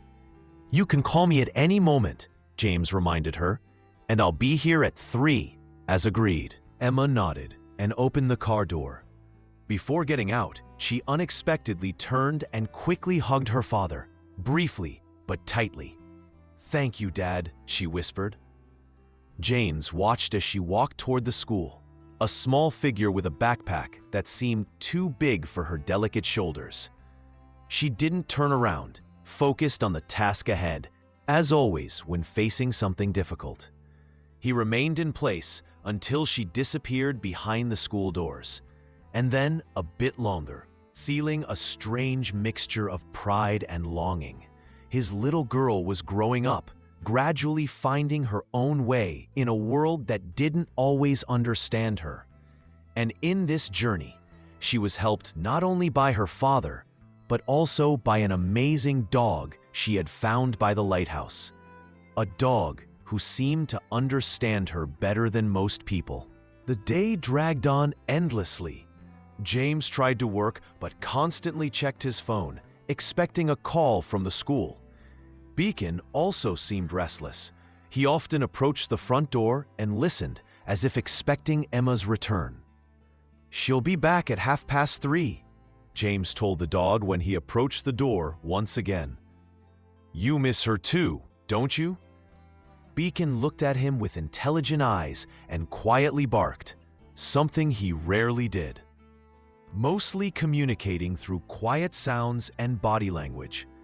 At 1:30, James's phone finally rang. He grabbed it so quickly he almost dropped it. "Hello?" he answered, preparing for the worst. "Mr. Hartley? This is Sarah Collins from Port Haven School." Yes, has something happened to Emma?" There was panic in his voice. "Oh, no, don't worry," the principal quickly reassured him. "Actually, everything is going quite well. Emma has done excellently with morning classes. She's a very smart girl." James exhaled with relief. Yes, she is. But usually, the social aspects of school are harder for her than the academic ones. "That's exactly what I wanted to talk about," said Miss Collins. "Right now it's lunch break, and Emma is in the resource center, as we agreed. But she asked if she could talk to Beacon via video call during lunch break, as you discussed. Is that possible?" "Of course," James straightened up. "Right now? If it's convenient for you. She's been holding up very well, but I can see she needs this support. Give me a minute to get ready, and I'll call her tablet," James agreed. "Thank you for arranging this." He quickly found Beacon, who was napping in the living room, and called him. "Come on, boy. Emma needs to see you." The dog immediately got up, as if understanding the importance of the moment. James sat on the sofa, positioning the tablet so that Beacon was clearly visible next to him, and made the video call. Emma's face appeared on the screen, tense but without the obvious signs of distress that James feared most. "Hi, Dad," she said. "Can I talk to Beacon?" Of course. James turned the camera so that the dog was in the center of the frame. "Here he is, waiting for you." At the sight of Emma on the screen, Beacon raised his ears and tilted his head, obviously recognizing her. He made a soft bark and tried to sniff the screen. "Hi, Beacon." Emma's voice became softer when she addressed the dog. "I'm at school. It's okay here, but I miss you." James watched as the tension gradually disappeared from her face, just from talking to the dog. She told Beacon about her day, about math, which was too simple, about the library, which was almost as good as in Boston, about a girl named Zoe who sat next to her and showed her drawings. "And I have this," she showed the stone lighthouse. "It helps when it gets too noisy." A simple 5-minute conversation with the dog did what James couldn't have achieved with hours of reassurance and advice. Emma looked centered, ready to continue her day. "See you after school," she said at the end. "I'll bring you something from lunch." When the call ended, James petted Beacon's head. "You're working miracles as a therapist, even at a distance, you know?" When James drove up to the school at 3 o'clock, he was pleasantly surprised to see Emma coming out of the building not alone, but alongside a girl about her age, a delicate blonde with bright pins in her hair. Emma noticed the car and said goodbye to the girl, who waved back before running to another car. "How was your day?" James asked when Emma sat next to him and buckled up. "Okay," she replied in her usual laconic style. But then, after a pause, she added, "That was Zoe. She will sit next to me in class. She likes unicorns and has a parrot at home." "She seems nice," James carefully noted, trying not to show his amazement that Emma had remembered personal details about a classmate, something that had been difficult for her before. "Yes," Emma nodded. "She doesn't ask stupid questions, and she doesn't look weird when I use my headphones." On the way home, Emma talked more about her day, about how Miss Chen let her answer a difficult science question, about the library where she found a whole shelf of books about marine animals, about the resource center where she spent the lunch break talking with the school counselor. And Ms. Collins said she'll bring her dog next week, Emma added with enthusiasm. She has a poodle that's had basic training as a therapy dog. She wants other children to get used to the idea that dogs can go to school. That's very wise of her, James agreed, preparing the school for the time when Beacon can come with you. When they pulled up to the house, Emma didn't wait for the car to fully stop, already preparing to jump out. Her impatience to see Beacon was obvious. "Wait until I come to a complete stop," James laughed, but it was nice to see her so excited to return home. Usually after school, she was exhausted, overloaded, often on the verge of breakdown from the day's social and sensory strain. As soon as the door opened, Beacon leaped out to meet them, his tail wagging so hard it seemed about to fly off. Emma dropped to her knees, allowing the dog to lick her face and hands, showing no signs of the sensory discomfort she usually felt from such intense touches. "I missed you too, Beacon," she said, hugging him. "I'll tell you all about school during our training." And she really did. James watched from the kitchen as she worked with Beacon in the living room, practicing simple commands that Lizzie had shown, and simultaneously telling the dog every detail of her day with a vivacity and expressiveness he had rarely seen before. The dog looked at her with complete attention, responding to every change in her voice, direction, or command, as if he truly understood every word. Later, when Emma went upstairs to shower, James sat down next to Beacon, who was resting after training. "You know, I thought we were rescuing you," he said quietly to the dog, "but sometimes I think it's actually you who's rescuing us." Emma nodded but didn't move. "Can I take my headphones?" "Of course," James replied, "but perhaps just hold them in your hands at first. It will be easier to communicate with the principal that way." After a second's hesitation, Emma agreed, and they got out of the car. In the school lobby, they were met by a middle-aged woman with short chestnut hair and a warm smile. "You must be Mr. Hartley and Emma," she greeted them, approaching closely but stopping at a comfortable distance. "I'm Sarah Collins, the school principal. Very pleased to meet you." She didn't extend her hand for a handshake, and James silently appreciated her sensitivity. Emma didn't like unexpected touches. "Thank you for meeting with us," James replied. "Emma is a bit nervous, but she really needs to see the school before starting classes." "Absolutely understandable." Principal Collins nodded and smiled gently at Emma. "You know, Emma, I would be anxious in your place too. New places are always a bit scary, aren't they?" Emma nodded, relaxing a little from this acknowledgement of her feelings. "Come along, I'll show you the school," the principal suggested. "Most children are in class now, so we'll have the opportunity to look around quietly." They walked down the corridor, where the walls were decorated with children's work and inspirational quotes.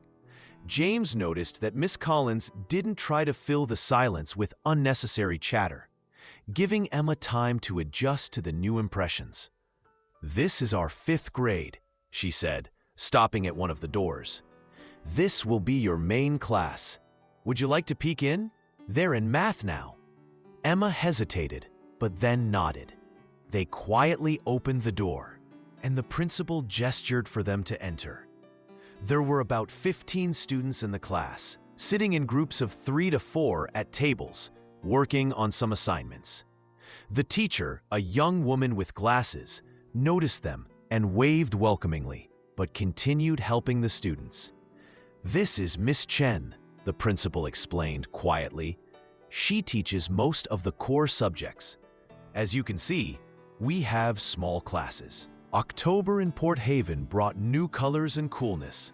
The vinegar red and golden yellow shades of leaves created bright spots against the backdrop of gray rocks and blue ocean.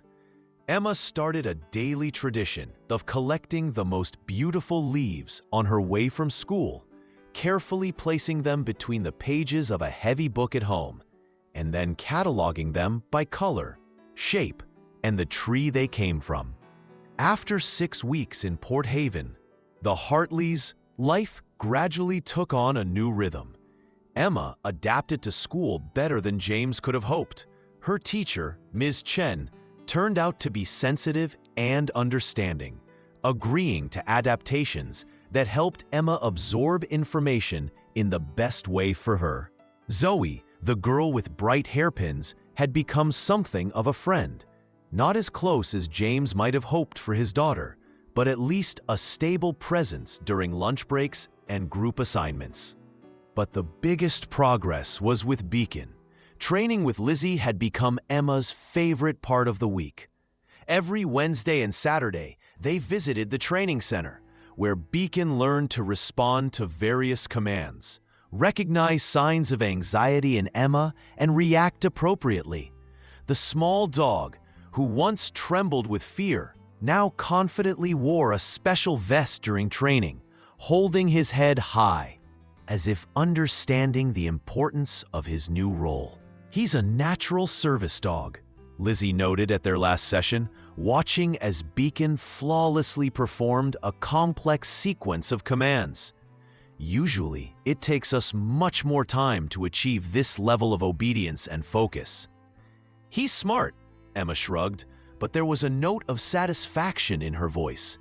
"And he wants to help me." And that help was needed because, despite the progress, there were still difficult days. Days when the world seemed too loud, too bright, too unpredictable. Days when Emma returned home emotionally exhausted, hiding in her room with headphones, allowing only Beacon to be near, carefully pressed against her legs while she calmed down. One of the biggest challenges came at the end of October, when the school began preparing for Halloween. Emma had never liked this holiday. Masks, unexpected sounds, crowds of children in costumes who didn't look as they usually did. All this created sensory chaos. And this year, Miss Chen's class was preparing a special Halloween evening for the whole school, with a performance, decorated corridors, and traditional games. "What if I can't?" she asked her father one evening, sorting through her collection of dried leaves, an activity that always calmed her. "What if it's too noisy and I break down?" "You won't break down, Emmy." James sat next to her on the floor, maintaining the distance she usually needed during stress. "You may feel overwhelmed, yes, but we have a plan for such cases, remember?" Emma nodded, because they indeed had a plan. Miss Chen had agreed that Emma could help backstage rather than being in the spotlight during the performance. She would have access to a quiet room at any time. And importantly, on this day, the principal had allowed Beacon to come to school as part of his training, even though he wasn't yet a fully certified service dog. "What if other kids laugh at me because of Beacon?" she asked, no longer sorting the leaves, but just running her fingers through them. "What if they say I'm weird because I have a dog at school?"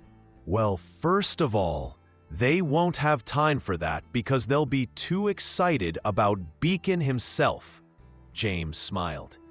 "Haven't you noticed how everyone reacts to him when we go to the bookstore or the market? Everyone wants to pet him and talk to him." This was true. Beacon had become a favorite of everyone they crossed paths with in Port Haven. His rescue story by the Lighthouse seemed to have made him a local celebrity. "Besides," James continued, "the principal and Miss Chen have already explained to the children about service dogs and why some people might need them.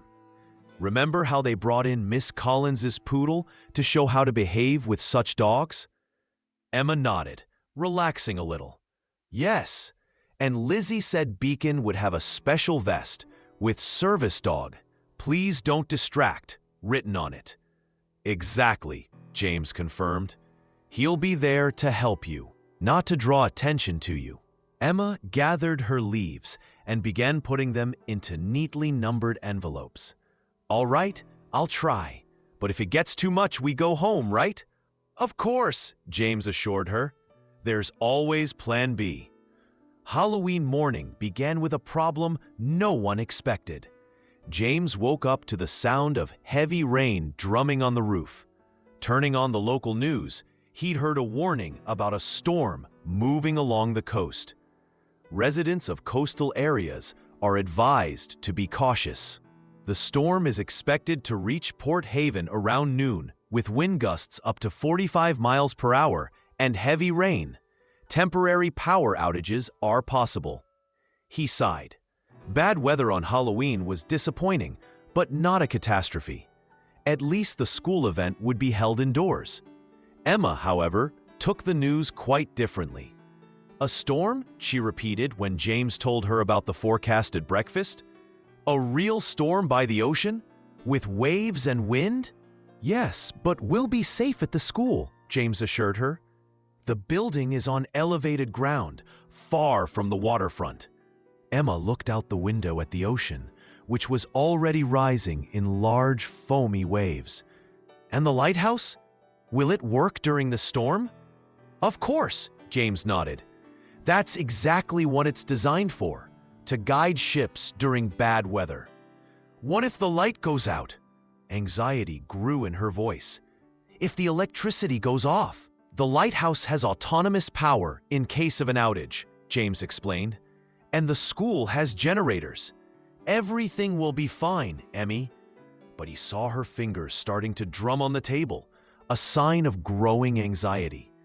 Unpredictable changes were among the most difficult things for Emma. The storm, possible power outage, disruption to the usual flow of the school day, all these could be triggers. Do you want us to stay home today? He asked, though he knew this could cause problems. Emma was responsible for part of the decorations for the Halloween evening. To his surprise, Emma firmly shook her head. No, Miss Chen is counting on me. I promise to help with the decorations for the Scary Tales room. Are you sure? I can call and explain. No, Emma looked determined, though her fingers continued to drum. I want to go, and Beacon will be with me. She looked at the dog, who was having breakfast in his corner. He'll help me be brave. The drive to school was slow and careful. The rain intensified, and the roads were already filling with puddles. Along the waterfront, the wind raised sprays of seawater that broke against the coastal rocks. Emma sat in the back seat with Beacon, dressed in his new service vest. James noticed how she focused on the lighthouse, which occasionally appeared through the curtain of rain. Will it stand even if there's a strong storm? She asked. This lighthouse has been standing here for almost 150 years, James replied. It has withstood dozens of storms, much stronger than this one. Near the school, it was unusually quiet. Many parents had probably decided to keep their children home due to the warnings about worsening weather.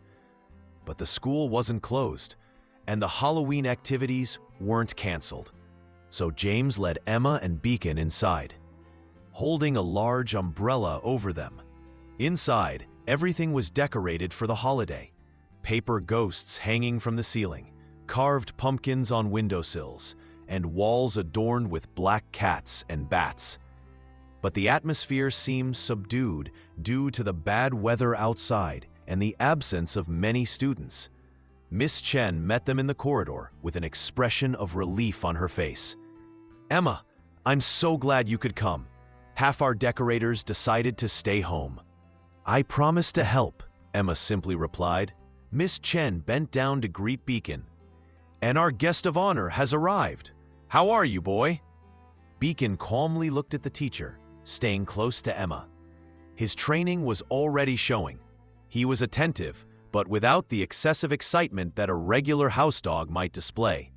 He needs to stay with me, Emma explained, though the teacher already knew the rules regarding service dogs. Of course, Miss Chen nodded. He's doing his job. Let's go to the classroom. I'll show you what we need to do with the decorations before noon." James, making sure that Emma and Beacon were settling in well, decided to stay at the school instead of returning home. He found a quiet place in the library where he could work on his laptop and be nearby if needed. Over the next few hours, the storm intensified. The wind howled outside the windows. Tree branches knocked against the panes, and the rain periodically turned into a real downpour. But inside the school, it was warm and dry, and preparation for the Halloween celebration continued. Emma seemed to be managing well, focusing on her task, creating paper silhouettes for shadow theater, which was to be part of the Scary Tales room. Her precise hands cut out complex shapes from black paper, creating silhouettes of witches, wolves, and ghosts with amazing accuracy. "You're really talented," Miss Chen remarked, examining her work. "This is almost professional level." "I like precise forms," Emma replied, not looking up from her work. "And the proportions have to be right for the shadows to look realistic." Beacon lay at her feet, calmly observing everything happening in the classroom. Several children who had come today looked curiously at the dog, but Miss Chen had already explained to them that he shouldn't be distracted during his work. Around noon, as predicted, the storm reached its peak. The wind howled so loudly it drowned out conversations in the classroom, and the darkened sky forced the teacher to turn on all the lights. Emma began showing signs of discomfort, occasionally covering her ears against particularly loud gusts of wind, touching her anchor bracelet more frequently. And then it happened. An especially strong gust of wind, a creaking tree outside, and then sudden darkness. The electricity went out. Several children cried out, more from surprise than fear. Miss Chen quickly raised her voice. "Calm down, children. This is just a power outage. The generator should come on in a moment." But Emma was already on the edge. For her, darkness wasn't just the absence of light. It was unpredictability, chaos, loss of orientation. Her breathing quickened. Fingers began drumming on the table with increasing intensity. And it was at this moment that Beacon showed why he was so special. Without command, just sensing his owner's rising stress, he rose from his place and gently put his head on her knees. Not intrusively, not demanding attention. Just creating a physical anchor in the darkness. James, who was rushing to the classroom hearing the cries, stopped at the door, observing this scene. He saw how Emma's hand automatically lowered to Beacon's head, how her fingers began mechanically stroking his fur, how her breathing began to slow. "Dad?" Her voice was tense but controlled. "Will the light come back?" "Yes, honey." James approached her, carefully navigating in the semi-darkness. "The generator should start up right away." As if in response to his words, the emergency generator hummed in the corridor, and dim emergency lighting came on. It wasn't the bright light of regular lamps, but enough to see each other's faces. "See? Everything's under control," James said, sitting down next to her. "Are you okay?" Emma nodded, continuing to pet Beacon. "He sensed I was scared," she whispered with a note of wonder in her voice. He knew what to do. Miss Chen, having made sure all the other children were okay, approached them. "Beacon is a real professional," she said with a warm smile. "I saw how he reacted even before the lights went out." "Really?" Emma asked, looking at her dog with new admiration. "Yes," the teacher nodded. "I noticed that he became more attentive when the storm intensified. He was watching you when you started touching your bracelet. He reads your signals like an open book." Principal Collins appeared at the classroom door with a flashlight in hand. Is everyone all right? The power company reports this is a temporary outage. They're working on restoration. We're fine, Miss Collins, Miss Chen replied. Just a small break in our Halloween preparations. The principal noticed Emma with Beacon and came closer. I see our guest dog is handling his duties well, she smiled. You're doing great, Emma. It's thanks to Beacon, Emma replied, looking at the principal with more confidence than she usually showed toward authority figures. He knows when I need help. That's exactly what friends are for. Principal Collins leaned down to better see Emma's face in the dim emergency light. Listen, I think we should cancel afternoon classes because of the storm. But since many children are already here and parents won't be able to pick them up right away, how about an impromptu Halloween party right now? Nothing formal, just games and fun in the hall. What do you think?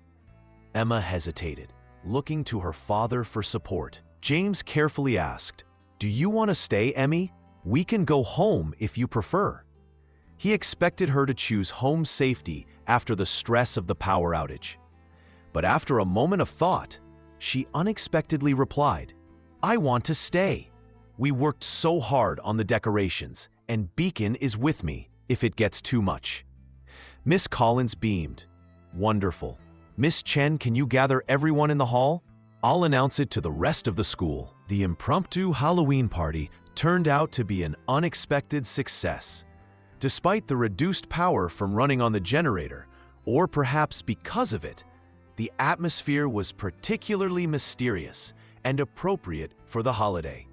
Teachers quickly organized simple games and activities that didn't require complex equipment.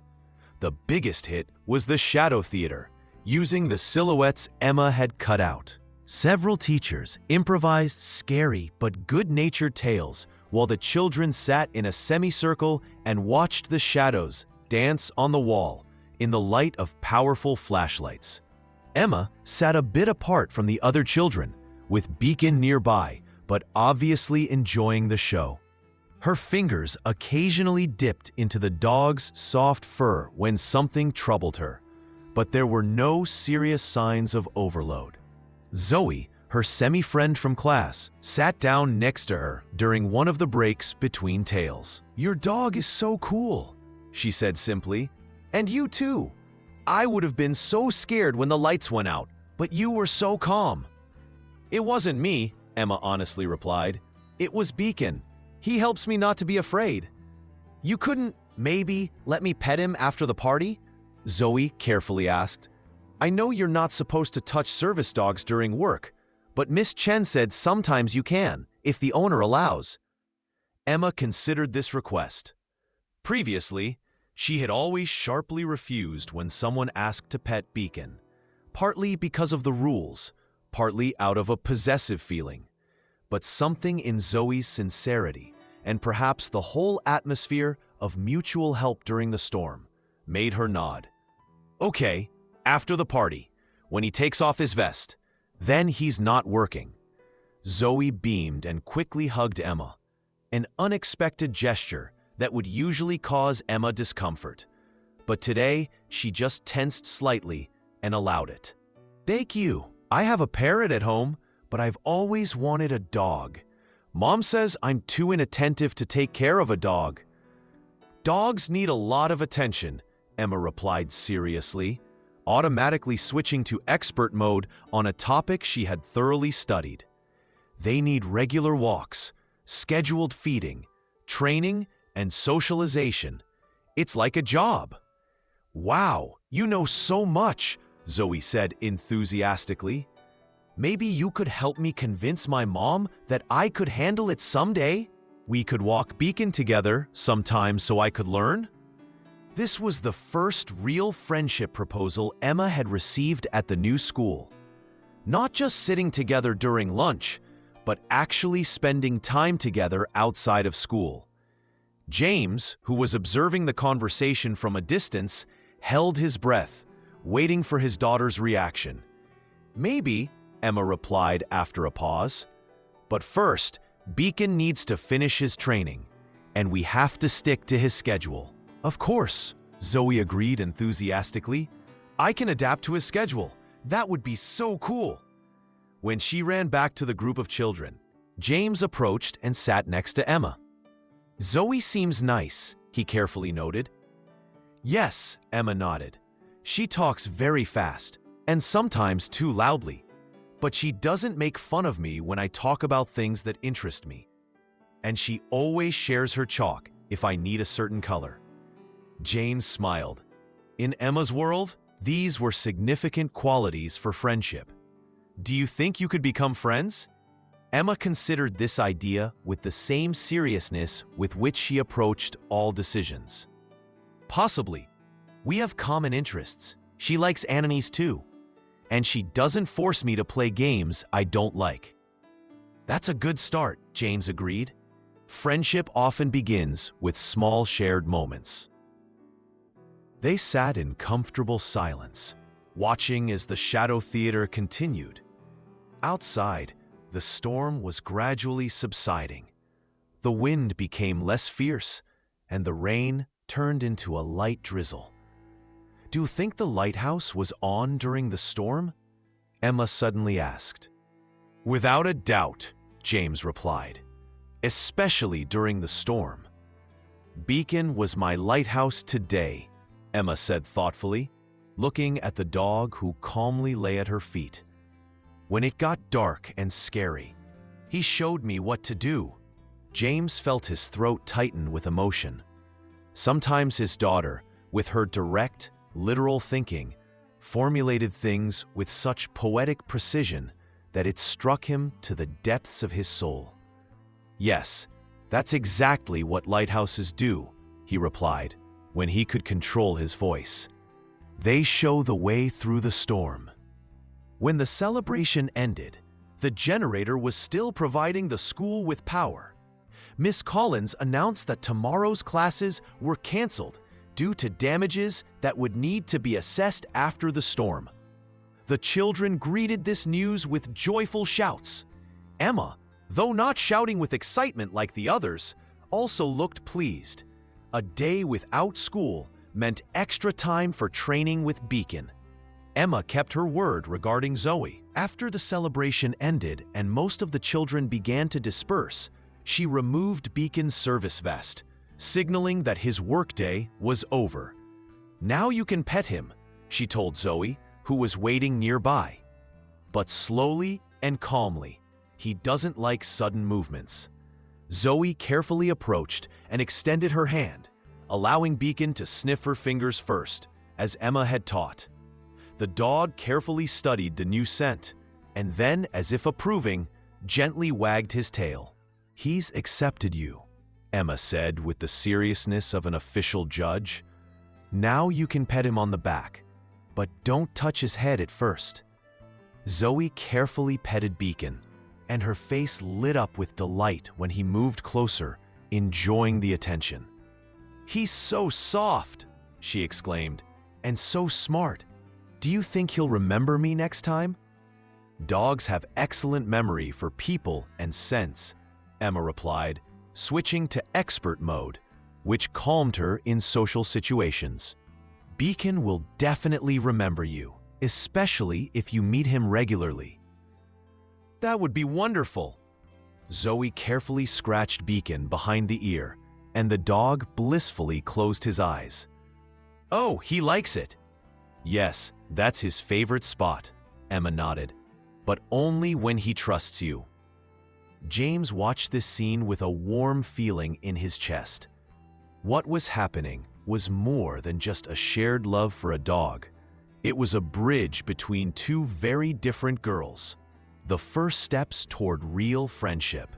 When they finally went outside, the storm had almost subsided, leaving only a light rain and puddles. James buttoned Emma's jacket and opened an umbrella. "Does Beacon need to go under the umbrella?" she asked. "He might get wet." "This breed is quite resistant to moisture," James replied. "But if you want, we can try to share the umbrella among the three of us." They walked to the car, sharing one umbrella. Father, daughter, and dog, who briskly walked between them, seeming to understand that this was a special day for everyone. On the way home, as they drove past the harbor, Emma suddenly exclaimed, "Look, Dad, the lighthouse!" And indeed, through the mist and dissipating clouds, they saw the Port Haven lighthouse. Its light shone especially brightly in the evening twilight, rotating and sending a beam of light far into the open ocean. It stood firmly and steadily, just as it had stood during hundreds of other storms. "See, I told you it would stand," James smiled. "Like us," Emma said quietly, watching the lighthouse as they drove past. "We all withstood the storm, you, me, and Beacon." When they returned home, the house greeted them with darkness. There was still no electricity. But James was prepared. In a box in the hallway were flashlights, and in the cupboard, a supply of candles and matches. "It might be that the light won't come back until tomorrow," he explained, lighting several candles in the living room. "But we have everything we need." He expected Emma to be anxious about the change in routine, but she seemed calm, settling Beacon on his bed and removing his harness. "Can we have a picnic in the living room?" she asked, "with sandwiches and juice, and maybe read a book by flashlight like in camp?" James was pleasantly surprised. "Sounds like a wonderful plan." They organized an impromptu picnic on the living room floor, surrounded by the flickering light of candles. Beacon settled nearby, occasionally receiving small pieces of cheese from Emma, a special privilege for a special day. After dinner, James began reading one of the new books they had bought at Sea Pages, a story about an old lighthouse keeper and his faithful dog who rescued sailors during a storm. Emma listened with complete attention, leaning against her father on one side, while Beacon quietly dozed on the other. When the story came to an end, Emma thoughtfully asked, "Dad, do you think we'll stay in Port Haven forever now?" James put the book aside, considering her question. After a year of constant moves and uncertainty, he knew how important stability was for her. "I think so," he slowly replied. "I like my new job, and it seems you're doing well here. The school is wonderful, we've found friends. And, of course, Beacon is now part of our family." Emma nodded, as if his answer confirmed something she already knew. "Good, because I want to stay. I like our house, and the lighthouse, and the bookstore, and even the school, despite it being noisy sometimes." "I'm happy to hear that." James carefully hugged her shoulders. "You know, when we first moved here, I was so worried that it would be hard for you to adjust." "Sometimes it was hard," Emma honestly admitted. "But it's better now, especially with Beacon." She looked at the sleeping dog, whose paws were slightly twitching in his sleep. "What do you think he's dreaming about?" "Maybe he's chasing some rabbits," James smiled. "Or maybe he's dreaming about rescuing someone, like a real superhero." "He is a real superhero," Emma seriously replied. "He saved me today from panic when the lights went out, and he saved you from worrying about me." James was once again struck by her insight. She had accurately sensed how his worry for her had decreased since Beacon entered their lives. "And most importantly," Emma continued, "we saved him from the bad people who hurt him, so we're all saving each other." The candles flickered, casting warm shadows on the walls, and outside the window, the distant sound of wind could still be heard. But inside this small house, despite the darkness and echo of the storm, there was light, warmth, and that special peace that comes when you know you're exactly where you're supposed to be. James looked at his daughter, whose face, illuminated by the soft candlelight, appeared both childlike and unusually wise, and at the dog who had entered their lives so unexpectedly and become so indispensable. And he thought about how strangely fate sometimes works. how from chaos and loss, new beginnings are born, how a small ray of light can show the way through the darkest night. "You're absolutely right, Emmy," he said quietly. "We're all saving each other, and that's probably the best thing families can do." November brought real autumn to Port Haven, cold wind from the ocean, morning fogs that shrouded the lighthouse in a dreamy veil, and short days during which light seemed especially precious. The Hartley household established a comfortable routine. Emma got used to school, Beacon progressed in his training, and James immersed himself in work, feeling relief that his daughter was finally doing better. "When do you think Beacon will get his certification?" Emma asked one evening as they returned from another training session. Outside, it was already dark, though the clock showed only 5:30, and the streetlights along the waterfront reflected in the damp asphalt. "Lizzie said we're on the right track," James replied, carefully steering through the fog. "Maybe by Christmas he'll be ready for the final testing." "That would be a wonderful Christmas present," Emma nodded, scratching Beacon behind the ear. The dog sat on the back seat next to her, still in his training vest, tired but obviously satisfied. "What about other Christmas plans?" James carefully asked. Holidays had always been a difficult time for Emma. Changes in routine, excessive sensory load, social expectations. Last year, their first Christmas after Caroline left, they simply spent the day at home, ignoring most traditions. As Emma was in a particularly fragile state. "What do you mean?" she asked, not taking her eyes off the window. "Well, I thought maybe this year we could celebrate the holidays more traditionally. Perhaps put up a small tree, prepare a special dinner." Emma thought about it. "Like before, when Mom was with us?" James felt a familiar pang of pain but continued. "Not necessarily exactly the same. We can create new traditions, ones that suit just us, you, me, and Beacon." "Beacon will celebrate Christmas too?" There was animation in her voice. "Of course," James smiled. "We'll buy him a special holiday collar and maybe a bone under the tree." "And he'll be able to unwrap his present?"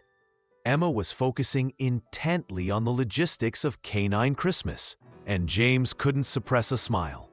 "We can teach him to tear wrapping paper," he replied. "Lizzie showed a video where dogs do that on Christmas." When they parked by the house, Emma was already compiling a list in her head.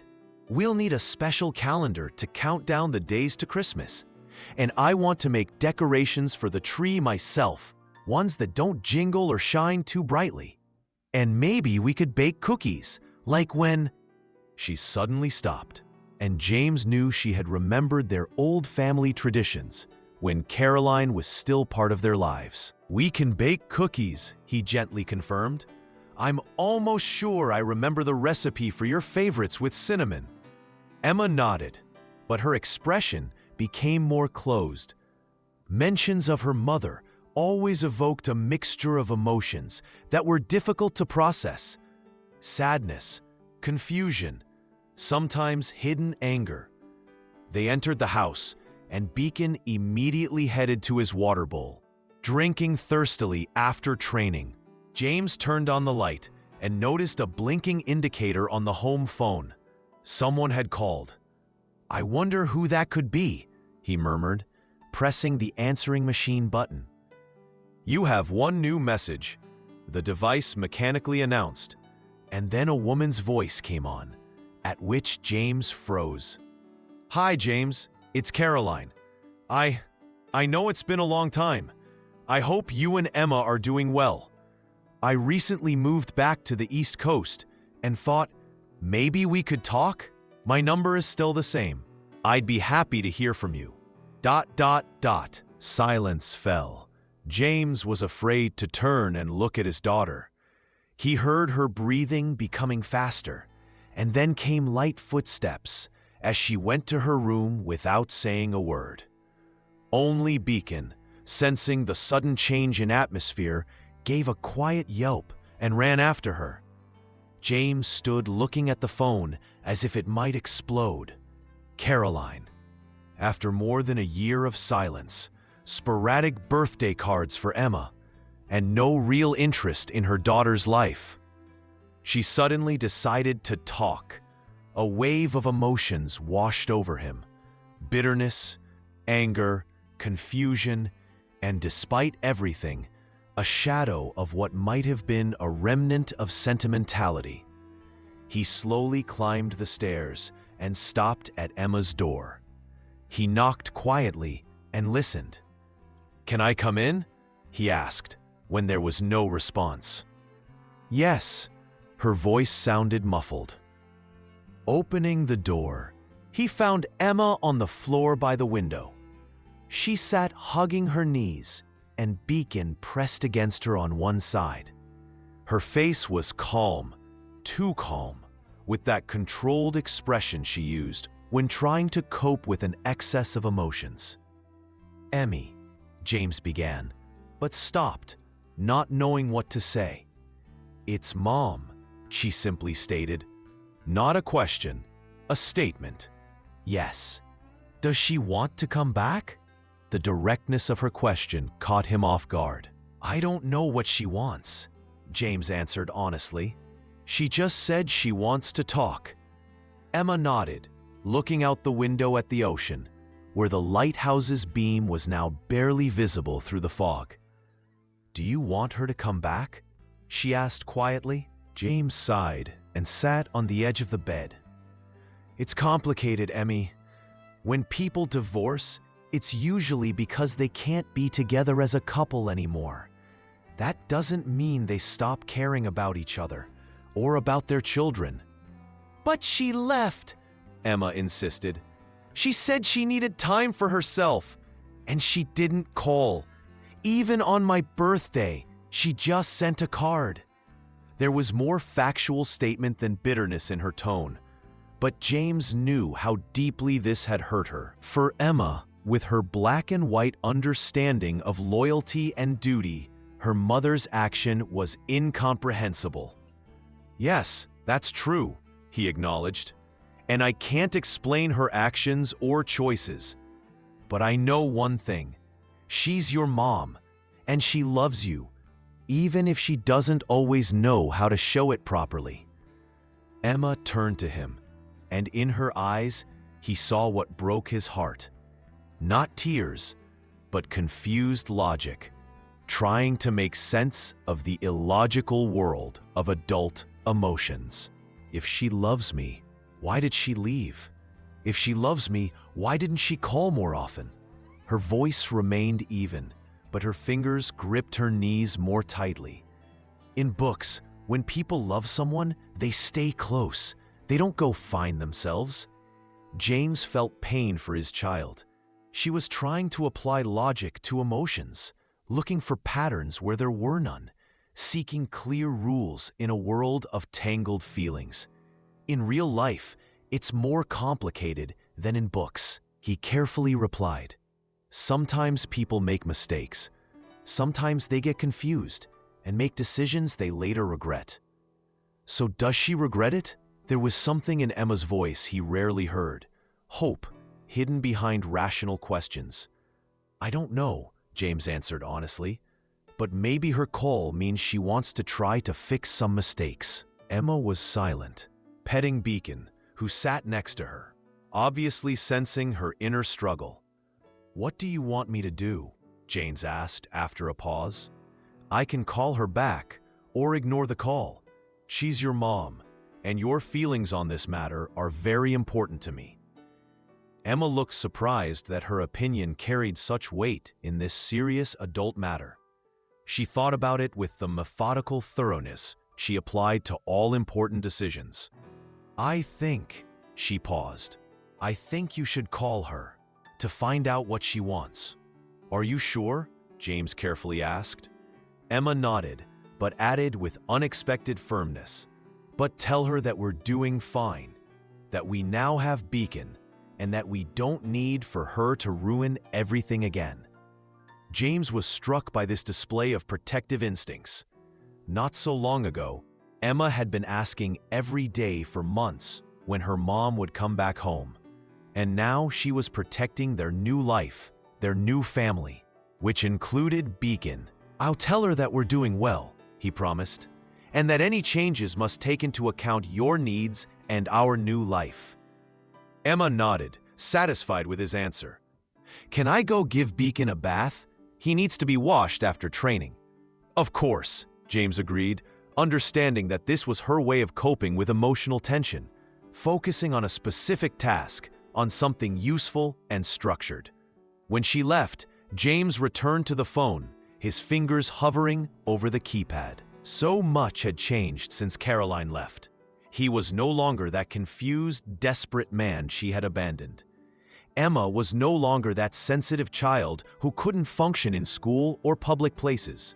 They had built a new life, found a new home, and he wasn't ready to risk all that for the whim of a woman who had once already proven that her own needs were more important than those of their daughter.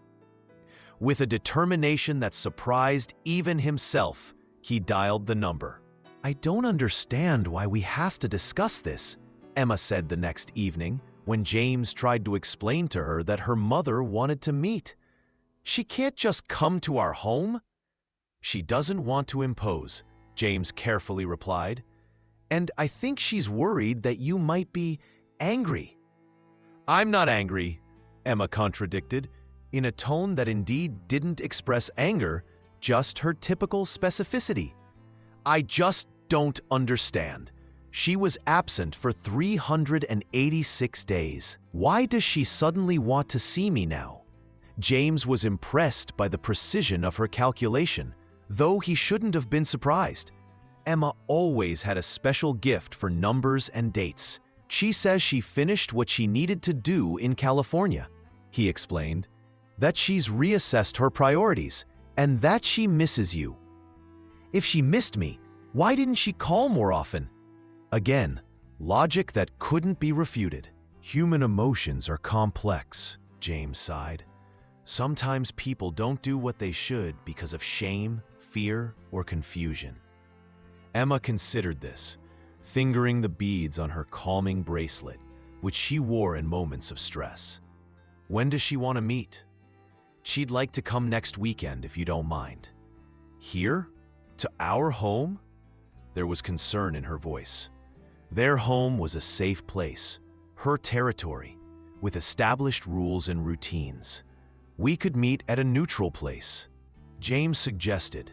"Maybe at the seaside cafe where you like their blueberry muffins, or on the beach if the weather is good." Emma thought about it, and James could almost see her running through scenarios in her head, assessing the risks and benefits of each option.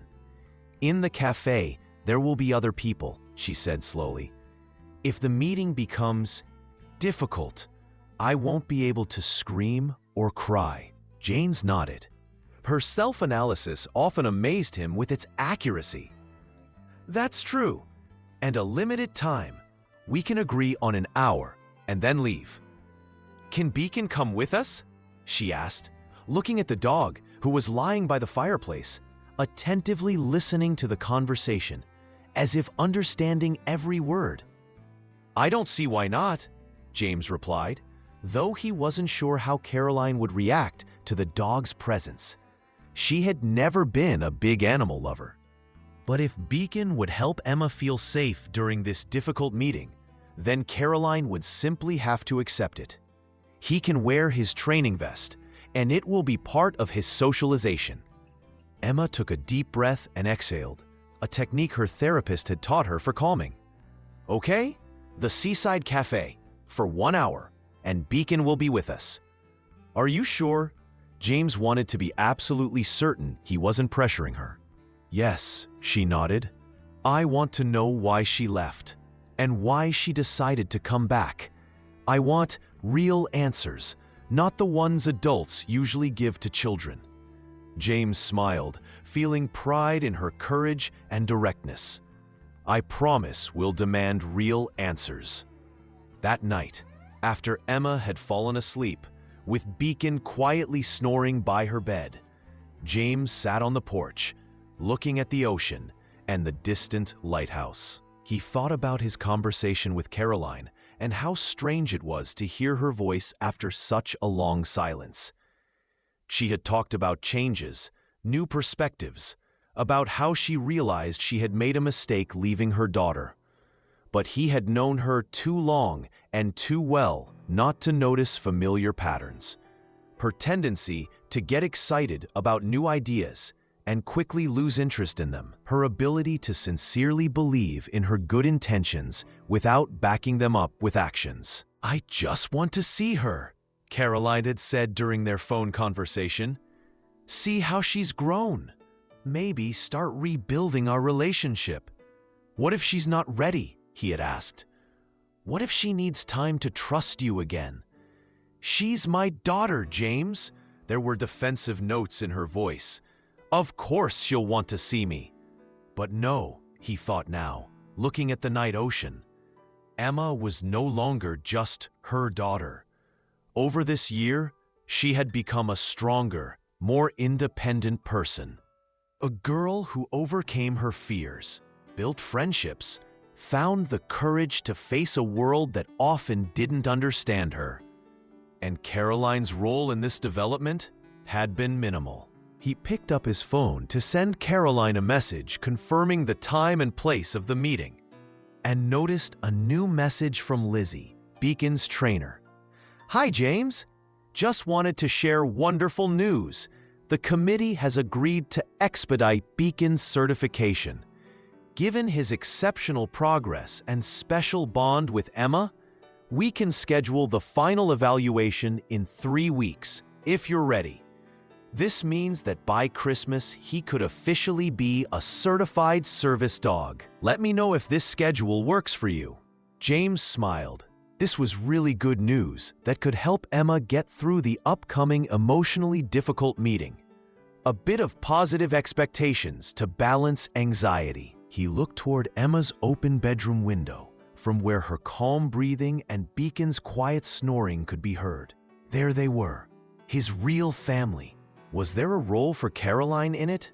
He didn't know, but he was certain of one thing.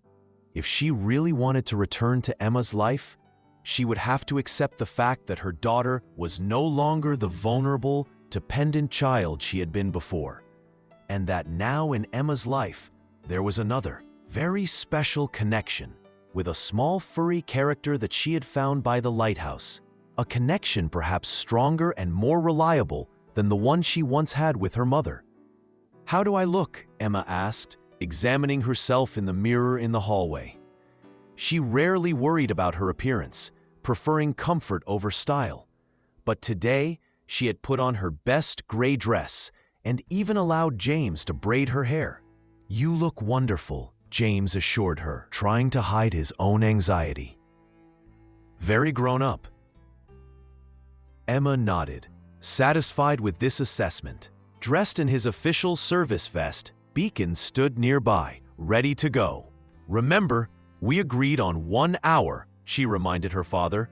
"No more, and if I become uncomfortable, we leave earlier." "Exactly," James confirmed, impressed by her clarity and self-awareness. "We'll leave as soon as you give me the signal."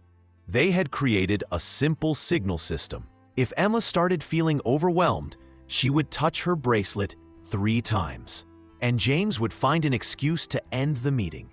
They also agreed on a safe word, the code word Lighthouse, which Emma could say if she wanted to leave immediately. On the way to the cafe, she was quiet, mechanically petting Beacon, who sat next to her in the back seat. "You know what would be interesting?" James said, trying to distract her. "To think about what you'd like to tell your mom about your new life here. About school, about Beacon, about your friendship with Zoe." Emma nodded, accepting the suggestion. "I could tell her about our leaf collection and about how Beacon is almost ready to get his certification." "Those are excellent topics," James encouraged her. "And remember, you don't have to answer questions that make you uncomfortable." The seaside cafe was a quiet place with a view of the harbor. This Saturday, there weren't many visitors. A few local retirees by the window, a young family with a toddler in the far corner, and at a table near the entrance, Caroline. James felt Emma tense when she saw her mother. Caroline looked almost the same as when she left, slim, elegant, with that special charm that always attracted attention. But something about her had changed. Perhaps an elusive tiredness in her eyes, a few new gray threads in her hair, or the absence of that carefree sparkle that had once been her calling card. "Emma!" Caroline rose, her eyes widening with emotion. "You've grown so much!" Emma stopped at a safe distance, firmly holding Beacon's leash. "Hello, Mom," she said formally, as if greeting an unfamiliar guest. Caroline transferred her gaze to the dog, and a flash of confusion crossed her face, which she quickly hid. "And this must be Beacon? Dad told me about him." Emma nodded but didn't explain further. For her, Beacon's existence was a self-evident fact that didn't need explanation. "Hi, Caro," James greeted her, more informally, pulling out a chair for Emma. "Did you have a good drive?" "Yes, thank you." Caroline sat down, not taking her eyes off her daughter. "Port Haven is pretty, quite different from what I imagined." "You've never been here?" Emma asked, her voice a curious mixture of detachment and involuntary interest. "No, this is my first trip to Maine," Caroline admitted. "I always gravitated more to the south, you know?" Beacon quietly settled under the table at Emma's feet, but his posture remained attentive, ready for action if his owner needed support. The waitress approached to take their order. Emma asked for her favorite tea and a blueberry muffin. James ordered coffee, and Caroline a latte. "So," Caroline began when the waitress left, "tell me, how do you like your new school? Dad said you've made friends there." "School is fine," Emma replied, in that tone James knew. She was containing emotions behind facts. "Classes are smaller than in Boston. There's a resource center where I can go if it gets too noisy. And the principal, Miss Collins, allows Beacon to visit the school for part of his training." "Training?" Caroline raised an eyebrow. "Beacon is my companion dog," Emma explained with a touch of pride. "He's almost finished certification. He helps me when I feel anxiety or sensory overload." Caroline shot a quick glance at James, who tried to maintain a neutral expression. He hadn't warned her about the details of Emma's therapy, considering that she had lost the right to such information when she chose to be so absent from her daughter's life. "That's wonderful," she said finally.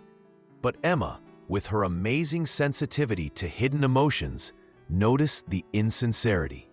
"You don't think it's wonderful," she stated directly. "You think it's strange."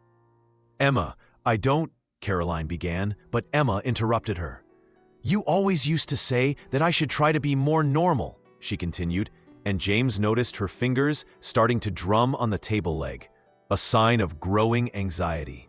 "You said we shouldn't give in to my peculiarities. You didn't believe in my diagnoses." The vet and James exchanged glances. This was the childlike innocence that no one wanted to ruin. But Emma always valued truth more than comforting lies. James saw Caroline flinch at this direct reminder of their former disputes. Her refusal to accept Emma's autism, her insistence that their daughter was just being dramatic or not trying hard enough. "Emma, people change," Caroline replied gently. "I've learned a lot this past year. About myself, about you, about what a bad parent I was." Emma didn't react to this confession, instead steering the conversation to safer ground. "I have a friend, Zoe. We sometimes have lunch together. She has a parrot at home. She wants us to go for a walk with Beacon sometime." "That's wonderful, sweetheart," Caroline replied sincerely. "I'm so glad you have a friend." The waitress brought their order, and there was silence while Emma methodically divided her muffin into equal parts, as she always did before starting to eat. "Why did you leave?" she suddenly asked, not looking up from her plate. Caroline froze with her latte cup halfway to her mouth. James felt his heart tighten. This was exactly the direct question he had expected from Emma, and exactly the one Caroline probably wasn't ready to answer honestly. "Emma, that's complicated to explain," she began carefully. "Try." Emma's voice was calm but firm. "I want to know the truth." Caroline sighed, setting her cup down. "The truth is that I was unhappy. In our marriage, in our life, even in my role as a mother. I felt like I was losing myself, that I was becoming just a function, not a person. Because of me?" The question was direct and painful. "No," Caroline quickly denied. "Not because of you. Because of me. Because of my own unresolved issues. Because I didn't know how to be a mother to a child with special needs. I didn't know how to help you. And that made me feel helpless and unnecessary." Emma accepted this explanation with a serious nod, but James knew her well enough to see that she wasn't completely satisfied. "But you could have learned," she said logically. "Dad learned. He read books and went to consultations with me. He didn't run away." Caroline looked as if she had been slapped. Though Emma had no intention of being cruel, she was simply stating facts as she saw them. "You're right," Caroline quietly admitted. "I could have learned, should have, but I got scared, and I did what I always do when I'm afraid. I ran away." Under the table, Beacon quietly whimpered, sensing Emma's growing tension. She automatically lowered her hand to pet him, finding comfort in touching his soft fur. "And why have you come back now?" she asked, returning to her muffin and breaking off a piece with mathematical precision. "Because I miss you," Caroline replied, and for the first time since the beginning of the meeting, her voice trembled with genuine emotion. "Every day, and because I finally realized that it's impossible to escape from yourself. Wherever I went, I still took all my fears and insecurities with me. Are you coming back to live with us?" This question was directed not only at her mother, but also at James, who looked at his daughter in surprise. "No, sweetheart," Caroline answered gently. "I found a job in Portland. It's not far from here, an hour's drive. I was hoping we could start seeing each other regularly. Maybe you could stay with me on weekends sometimes, when you're ready." Emma looked at her father, seeking his reaction. James tried to maintain a neutral expression, though inside he was struggling with his own conflicting emotions. "I don't know," Emma honestly replied, turning back to Caroline. "I'm not sure I'm ready to stay in a new place.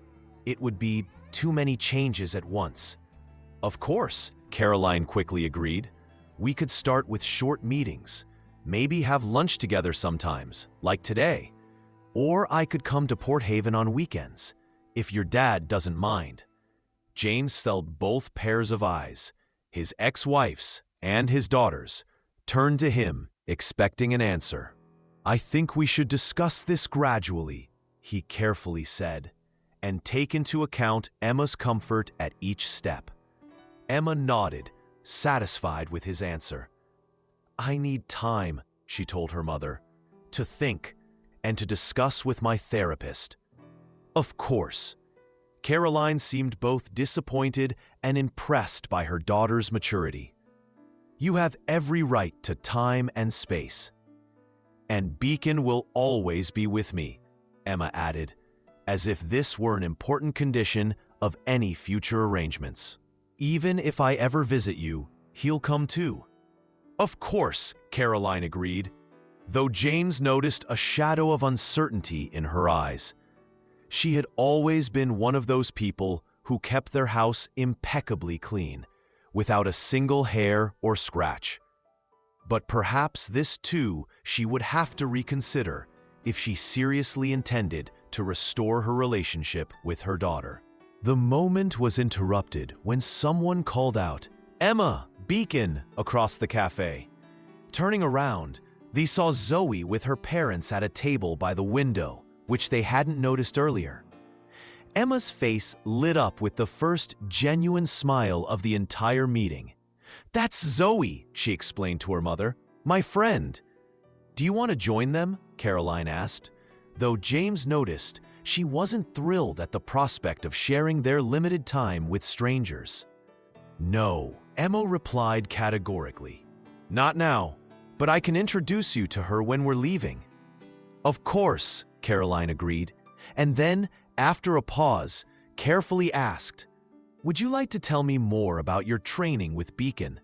It sounds very interesting." And here, to James's surprise, Emma became more animated, telling about the training program, how Beacon had learned to recognize signs of her anxiety, and how he helped her interact with strangers.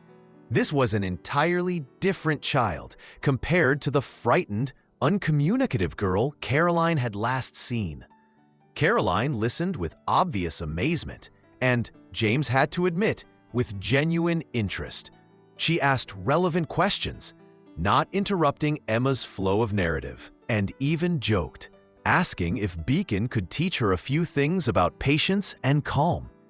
When their agreed hour was coming to an end, James gently reminded Emma about the time. She nodded, not at all upset, another sign of her growing emotional maturity. "It's time for me to go," she told her mother, formally, but not coldly. "Beacon and I have training scheduled at 2. "Of course." Caroline stood up with them. "Thank you for meeting with me, Emma. It means more to me than I can express." Emma hesitated, then said, "You can call me on Wednesday evening if you want, at 7. Dad and I have a tablet for video calls." Caroline looked so impressed and grateful that for a moment it seemed she might cry. "I'll definitely call," she promised, "exactly at 7. When they approached the exit, Emma stopped at Zoe's table, who joyfully greeted Beacon before Emma formally introduced. "Mom, this is Zoe, my friend from school. Zoe, this is my mom, Caroline." "Nice to meet you." Zoe smiled with the directness characteristic of children. "Do you live in Port Haven too?" "No, I live in Portland," Caroline replied, "but I hope to visit Emma more often." "Cool," Zoe responded. "There's a super aquarium in Portland.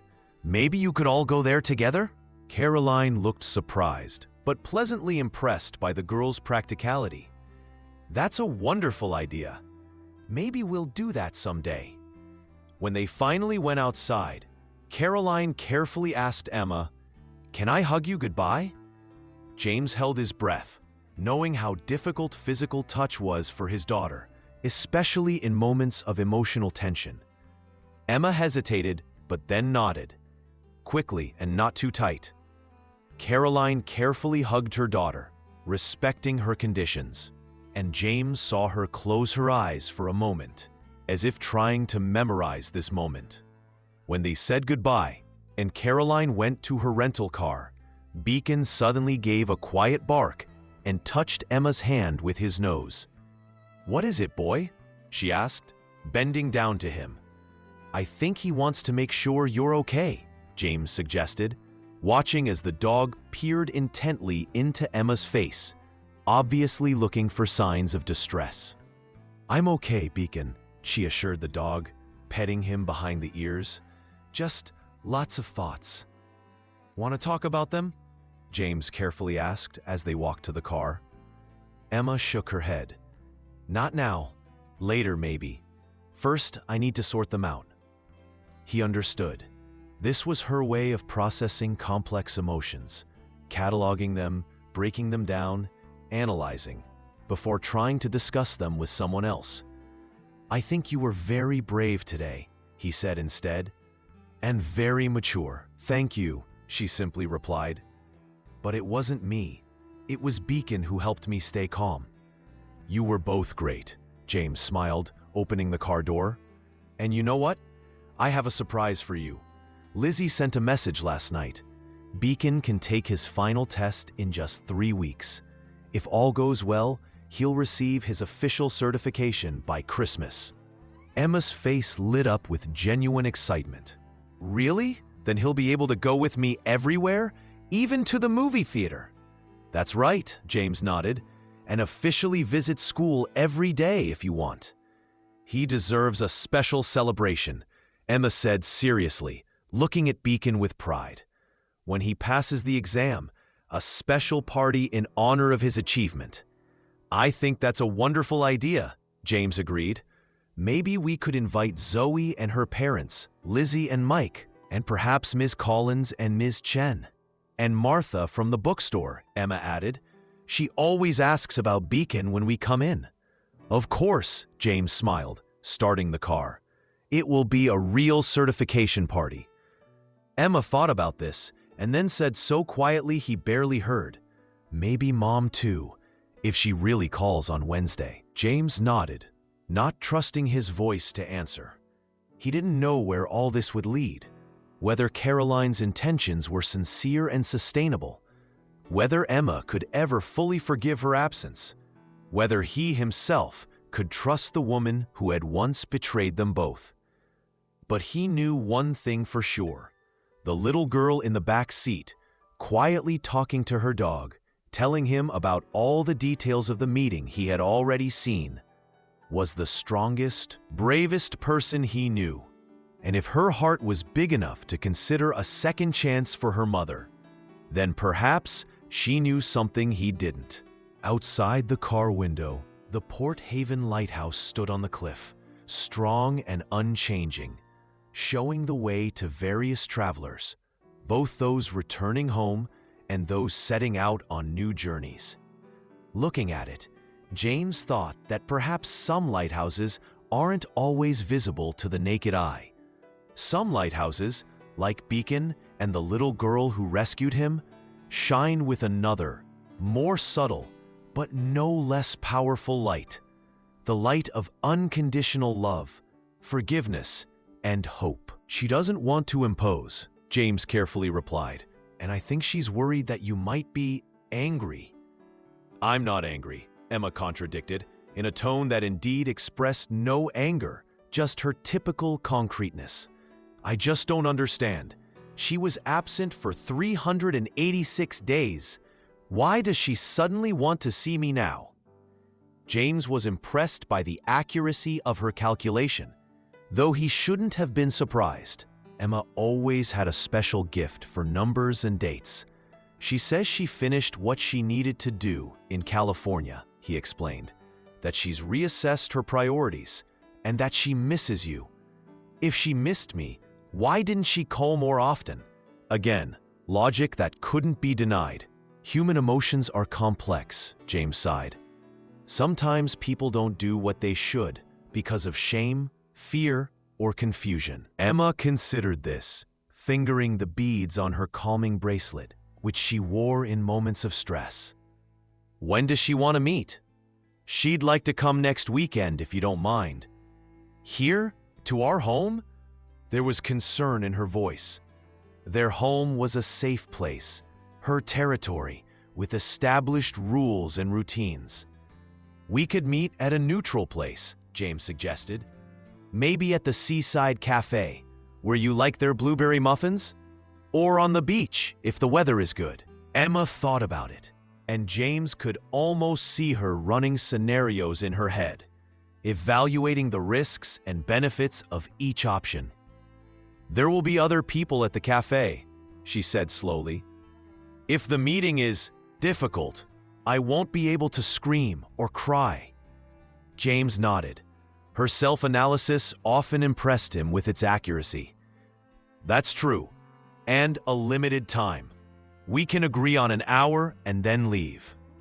Can Beacon come with us? She asked, looking at the dog, who was lying by the fireplace, attentively listening to the conversation, as if understanding every word. I don't see why not, replied James, though he wasn't sure how Caroline would react to the dog's presence. She had never been a big animal lover. But if Beacon would help Emma feel safe during this difficult meeting, then Caroline would just have to accept it. He can wear his training vest, and it will be part of his socialization. Emma took a deep breath and exhaled, a technique her therapist had taught her for calming down. Okay, the Seaside Cafe. For an hour, and Beacon will be with us. Are you sure?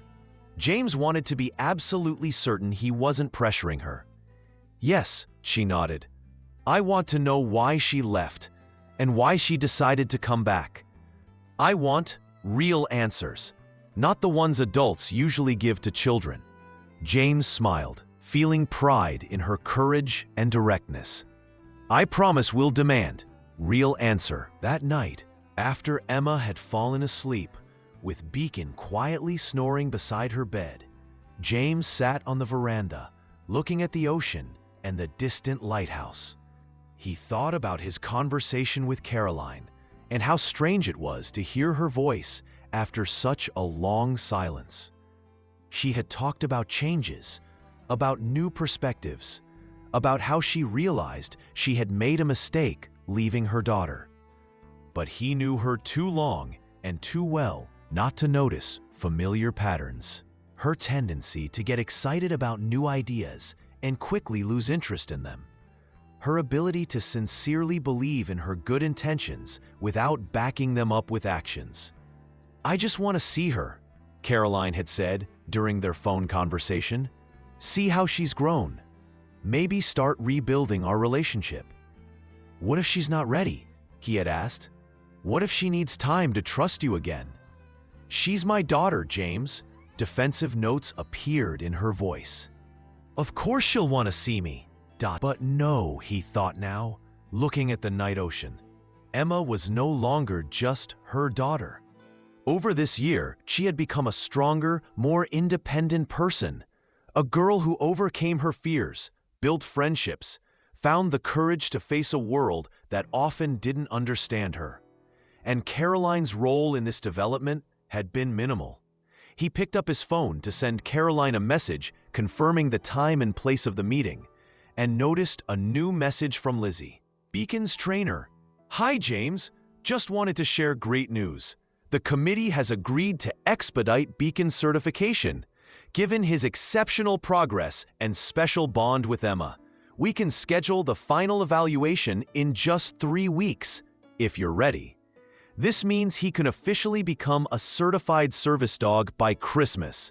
Let me know if this schedule works for you. James smiled. This was truly good news that could help Emma get through the upcoming emotionally difficult meeting. A bit of positive expectation to balance the anxiety. He looked toward Emma's open bedroom window, from which came her peaceful breathing and Beacon's quiet snoring. There they were, his real family. Was there a role for Caroline in it? He didn't know. But he was sure of one thing.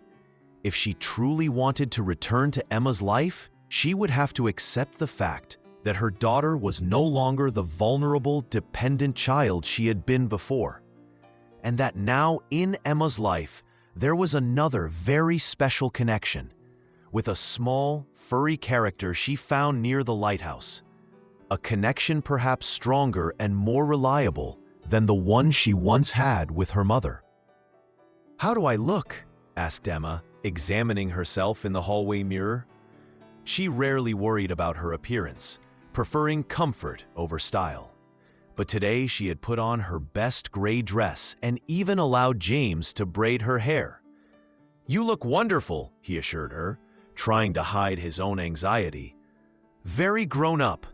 Emma nodded, satisfied with this assessment. Dressed in his official service vest, Beacon stood nearby, ready to go. Remember, we agreed on 1 hour, she reminded her father. Not more. And if I become uncomfortable, we leave earlier. Exactly, confirmed James, impressed by her clarity and self-awareness. We'll leave as soon as you give me the signal. They had created a simple signal system. If Emma started to feel overloaded, she would touch her bracelet 3 times, and James would find an excuse to end the meeting. They also agreed on a safe word, the code word Lighthouse, which Emma could say if she wanted to leave immediately. On the way to the cafe, she was quiet. mechanically stroking Beacon, who sat beside her in the back seat. "You know what would be interesting?" said James, trying to distract her. "To think about what you'd like to tell Mom about your new life here, about school, about Beacon, about your friendship with Zoe." Emma nodded, accepting this suggestion. "I could tell her about our leaf collection and about how Beacon is almost ready to receive his certification." "Those are excellent topics," James encouraged her. "And don't forget, you don't have to answer questions that make you uncomfortable." The Seaside Cafe was a quiet place with a view of the harbor. This Saturday, there weren't many visitors. A few local retirees by the window, a young family with a toddler in the far corner, and at a table near the entrance, Caroline. James felt Emma tense when she saw her mother. Caroline looked almost the same as when she left, slim, elegant, with that special charm that always attracted attention. But something in her had changed, perhaps a subtle weariness in her eyes, a few new strands of gray in her hair, or the absence of that carefree sparkle that had once been her calling card. "Emma," Caroline stood up, her eyes widening with emotion. "You've grown so much." Emma stopped at a safe distance, holding Beacon's leash firmly. "Hello, Mom," she said formally, as if greeting an unfamiliar guest. Caroline shifted her gaze to the dog, and on her face flashed confusion, which she quickly concealed. "And this must be Beacon? Dad told me about him." Emma nodded, but offered no further explanation. For her, Beacon's existence was a self-evident fact that needed no explaining. "Hi, Caro," James greeted more informally, pulling out a chair for Emma. "Did you have a good trip?" "Yes, thank you." Caroline sat down, not taking her eyes off her daughter. "Port Haven is nice. Quite different from what I imagined." "You've never been here before?" asked Emma, her tone an interesting mixture of detachment and involuntary interest. "No, this is my first trip to Maine," Caroline admitted. "Always been more drawn to the south, you know?" Beacon quietly settled under the table near Emma's feet, but his posture remained attentive, ready for action should his mistress need support. Snow in Port Haven fell in large, fluffy flakes, transforming the coastal town into a winter wonderland. From her bedroom window, Emma watched as white patches swirled in the streetlight, creating hypnotic patterns that simultaneously calmed and fascinated her. Beacon lay beside her on the windowsill, his muzzle pressed against the glass, leaving tiny, moist prints. "You like the snow, don't you?" she asked quietly, stroking his head. The dog responded with a light tap of his tail. The last 3 weeks had flown by in a whirlwind of events. Preparation for Beacon's final testing, weekly video calls with her mother that had become part of their schedule, and planning for the Christmas holidays. For Emma, whose life before Beacon had often been isolated and limited, this social activity was both exciting and exhausting. "Emma?" Her father's voice came from downstairs. "Are you ready? We need to leave in 15 minutes. "Almost," she replied, not taking her eyes off the snowfall. Today was an important day, the day of Beacon's final evaluation as a service dog. All morning, Emma had been in a state of heightened focus, checking and rechecking the special backpack with Beacon's things, repeating commands, and imagining various scenarios that might occur during testing. She looked at her four-legged friend, who had now fully recovered from his injuries and looked completely different from the frightened dog she had found near the lighthouse. His fur gleamed, his eyes were clear and confident, and his posture radiated the calm dignity of a service dog. "You'll do fine, Beacon," she said with a confidence she didn't fully feel. Anxiety before important events was always her constant companion. "You're the smartest dog in all of Maine." Beacon, as if understanding the importance of the moment, moved closer and gently nudged her hand with his nose, a gesture Lizzie had taught him to do when he sensed anxiety approaching in Emma. "I'm okay," she assured him with a slight smile. "Just nervous for both of us." Gathering the rest of her things and making sure everything was in its place, Emma called Beacon and went downstairs, where her father was waiting with a thermos of hot chocolate and warm gloves for her. "Here you are," James smiled, handing her the gloves. "Are our champions ready to conquer the world?" "We're just trying not to forget the commands," Emma replied seriously, but with a slight smile at the corners of her lips. "You'll both be wonderful," assured James, helping her fasten her down jacket. "Lizzie says Beacon is one of the best dogs she's trained, and you're an incredible handler." "Nothing." Emma blushed slightly at the praise. Despite years of therapy and work on social skills, she still found it difficult to accept compliments. "Who will be on the committee?" she asked, returning to practical details that always helped her cope with anxiety. "Mike, of course, as the program director," James replied, counting on his fingers. "A representative from the state organization that issues certificates, a veterinarian, and, it seems, someone else with experience working with children with special needs." "Oh," Emma hesitated for a moment. "Will Mom be coming?" Caroline had asked about the possibility of being present for Beacon's testing, but James had left the decision to Emma, not wanting to create an additional source of stress on such an important day. "Only if you want," he carefully replied. "She said she understands if you think it's not the best idea." Emma thought, mechanically sorting through the snowflakes that had already settled on her glove. "She can come," she finally decided, "but she has to sit with the other spectators, not next to us, and no extra questions during the testing." "Okay," James nodded, impressed by her ability to set clear boundaries. "I'll tell her. She can meet us there." As soon as they went outside, Beacon plunged with obvious delight into the snow, which had already reached several centimeters. Despite his new professional calling, he was still a dog who enjoyed simple pleasures, like fresh snow. "He's happy," Emma commented with a note of surprise, watching as Beacon sniffed and explored the snow-white cover. "Just like you when you're doing something you enjoy," replied James, unlocking the car. "Everyone deserves moments of pure joy." The Service Dog Training Center was decorated for Christmas. Garlands of fir branches adorned the entrance, and a wreath with red ribbons hung on the door. Inside, they were greeted by Lizzie, dressed in a festive sweater depicting dogs in Christmas hats. "Here are our stars," she exclaimed, smiling broadly. "Ready to show everyone what you can do?" Emma nodded, nervously clutching the sleeve of her jacket. Beacon, sensing her anxiety, immediately drew closer, pressing against her leg, exactly as he had been taught to do in moments of rising stress. "See?" Lizzie pointed to this gesture. "He's already working, even before the official testing begins." "He always knows when I'm struggling," Emma quietly replied, finding comfort in the dog's presence. "That's the most important part of his job," agreed Lizzie.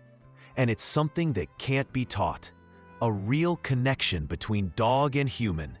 Everything else is just technique, commands that we add to this foundation." She led them to the main room, where several people had already gathered. Mike was animatedly talking with an elegantly dressed woman who held a tablet and looked official. An elderly man with a doctor's coat under his overcoat, obviously the veterinarian, and a few other people Emma didn't know. In the far corner of the hall was a small group of spectators. Emma noticed Principal Collins, Miss Chen, Zoe with her parents, Martha from the bookstore, and, a little apart from the others, Caroline. Her mother waved to her, but following Emma's request, remained in her place. "Many people," Emma whispered to her father, feeling her anxiety grow. "They all came to support you and Beacon. James gently reminded her. "But you don't have to interact with them if you don't want to. They'll just observe from a distance." Emma nodded, focusing on her breathing as she had been taught in therapy. Beside her, Beacon remained calm but alert, ready to respond to the slightest changes in her condition. "All right, let's begin," announced Mike, stepping into the center of the hall. "Today, we're evaluating Beacon, a therapy and companion dog for Emma Hartley. As you can see, Beacon has an unusual story. Rescued from abuse, he himself became a rescuer and helper. He briefly told the story of Beacon, about his injuries and amazing recovery, about the special bond that formed between the dog and the girl.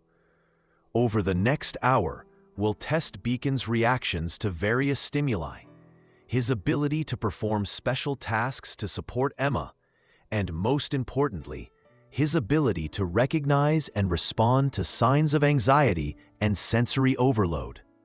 Mike turned to Emma. "Are you ready?" Emma took a deep breath, feeling her fingers involuntarily tighten. "Yes." "Great." Let's start with the basic test of obedience and attention. The next hour flew by in a whirlwind of commands, simulations, and tests. Beacon flawlessly performed basic commands: sit, lie down, stay in place, walk beside without a leash. Then came more difficult tasks: ignoring food scattered on the floor, remaining calm when another dog passed nearby, responding to gestures, not just voice commands.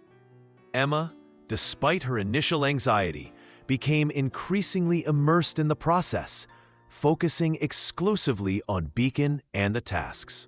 The world around seemed to narrow to her, the dog, and the clear, understandable actions they had to perform. "Now, let's move on to specific support tasks," announced Mike. "Emma, we'll create several situations that might cause you anxiety or discomfort. This will help us see how Beacon responds naturally, without special commands. Do you agree?" Emma nodded, though she felt her heartbeat quicken.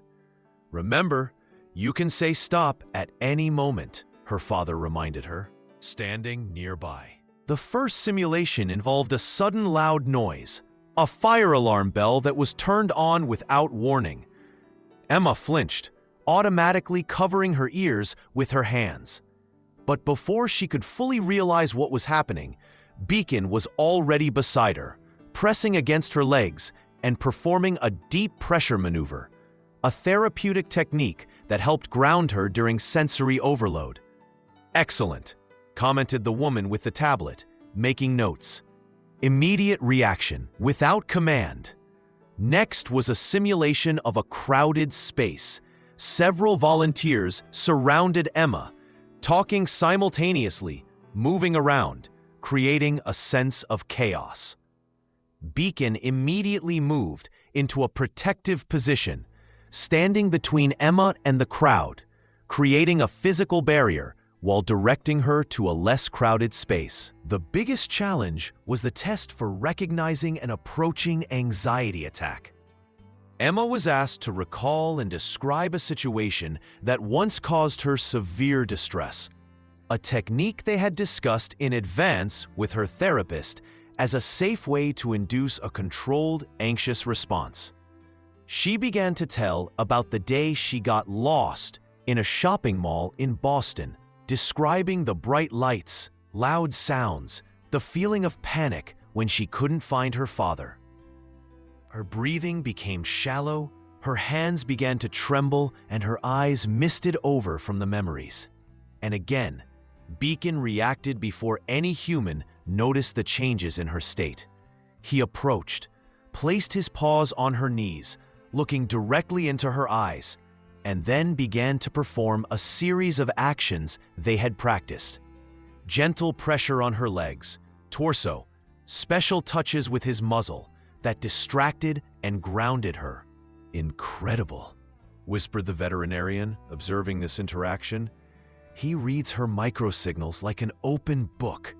Gradually, Emma's breathing normalized, the trembling subsided, and she was able to return to reality, finding support in Beacon's presence. "I think we've seen enough," announced Mike when the last test was completed. "The committee will now discuss the results, and you can take a little rest." Emma sat on a bench in the corner of the hall, still feeling emotional exhaustion after the simulations. Beacon didn't stray from her side, carefully monitoring her condition. "You did incredibly well." James sat beside her, offering a bottle of water. "I'm so proud of you." "I didn't do anything special," replied Emma, taking a sip. "It was all Beacon. He knew what to do every time." "Yes, but he was able to do it because you and he created such a strong bond," noted James. "It's a shared achievement." Caroline approached them, carefully maintaining her distance. "May I join you?" she asked, looking more at Emma than at James. Emma nodded, and her mother sat on an adjacent bench, not attempting to touch or hug her. One of the new habits she had learned over the past few weeks of regular communication. "That was amazing, Emma," said Caroline with genuine admiration. "I've never seen anything like it. The way Beacon senses you, it's almost mystical." "Not mystical," Emma contradicted in her factual tone. "Scientific. Dogs have a very developed sense of smell and can detect chemical changes that occur in our bodies during stress. They're also sensitive to micro-expressions on faces that people usually don't notice." Caroline smiled with a note of pride.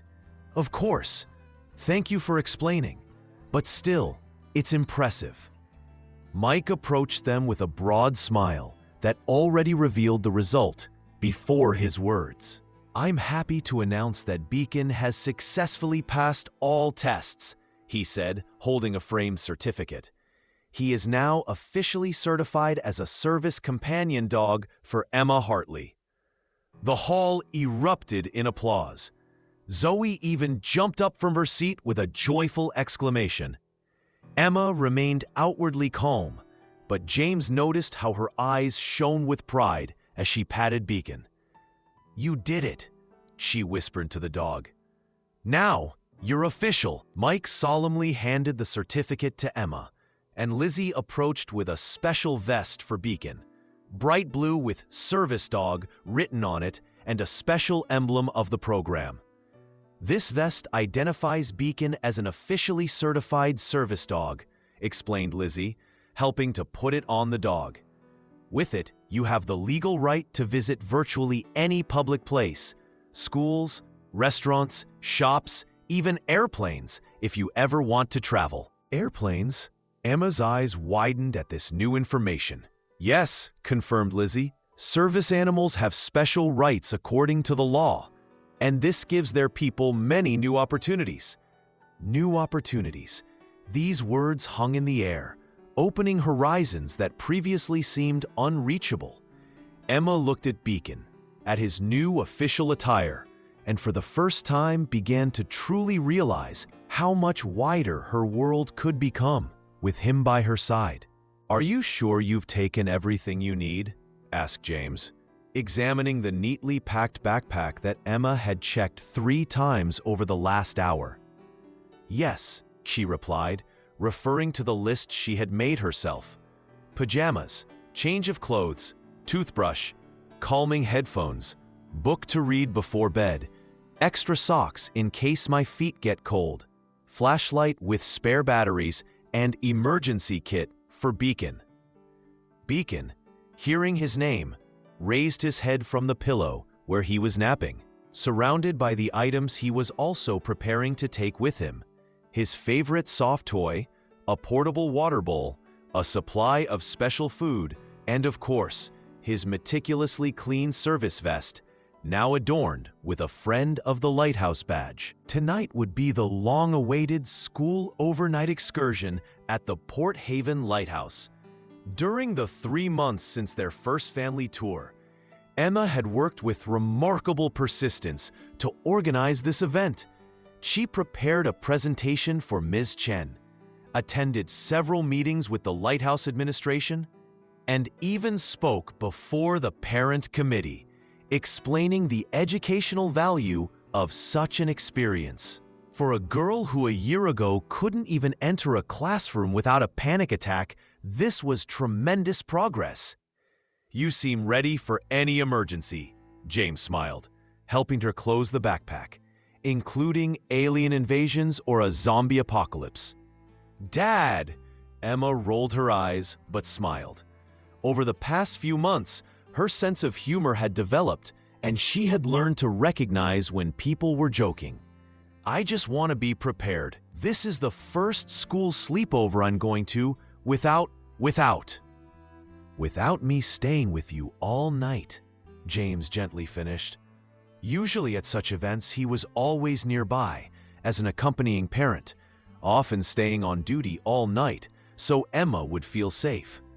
"Yes," she nodded. "But this time I have Beacon, and Mom will be among the adult chaperones." The mention of Caroline evoked a mix of conflicting emotions in James.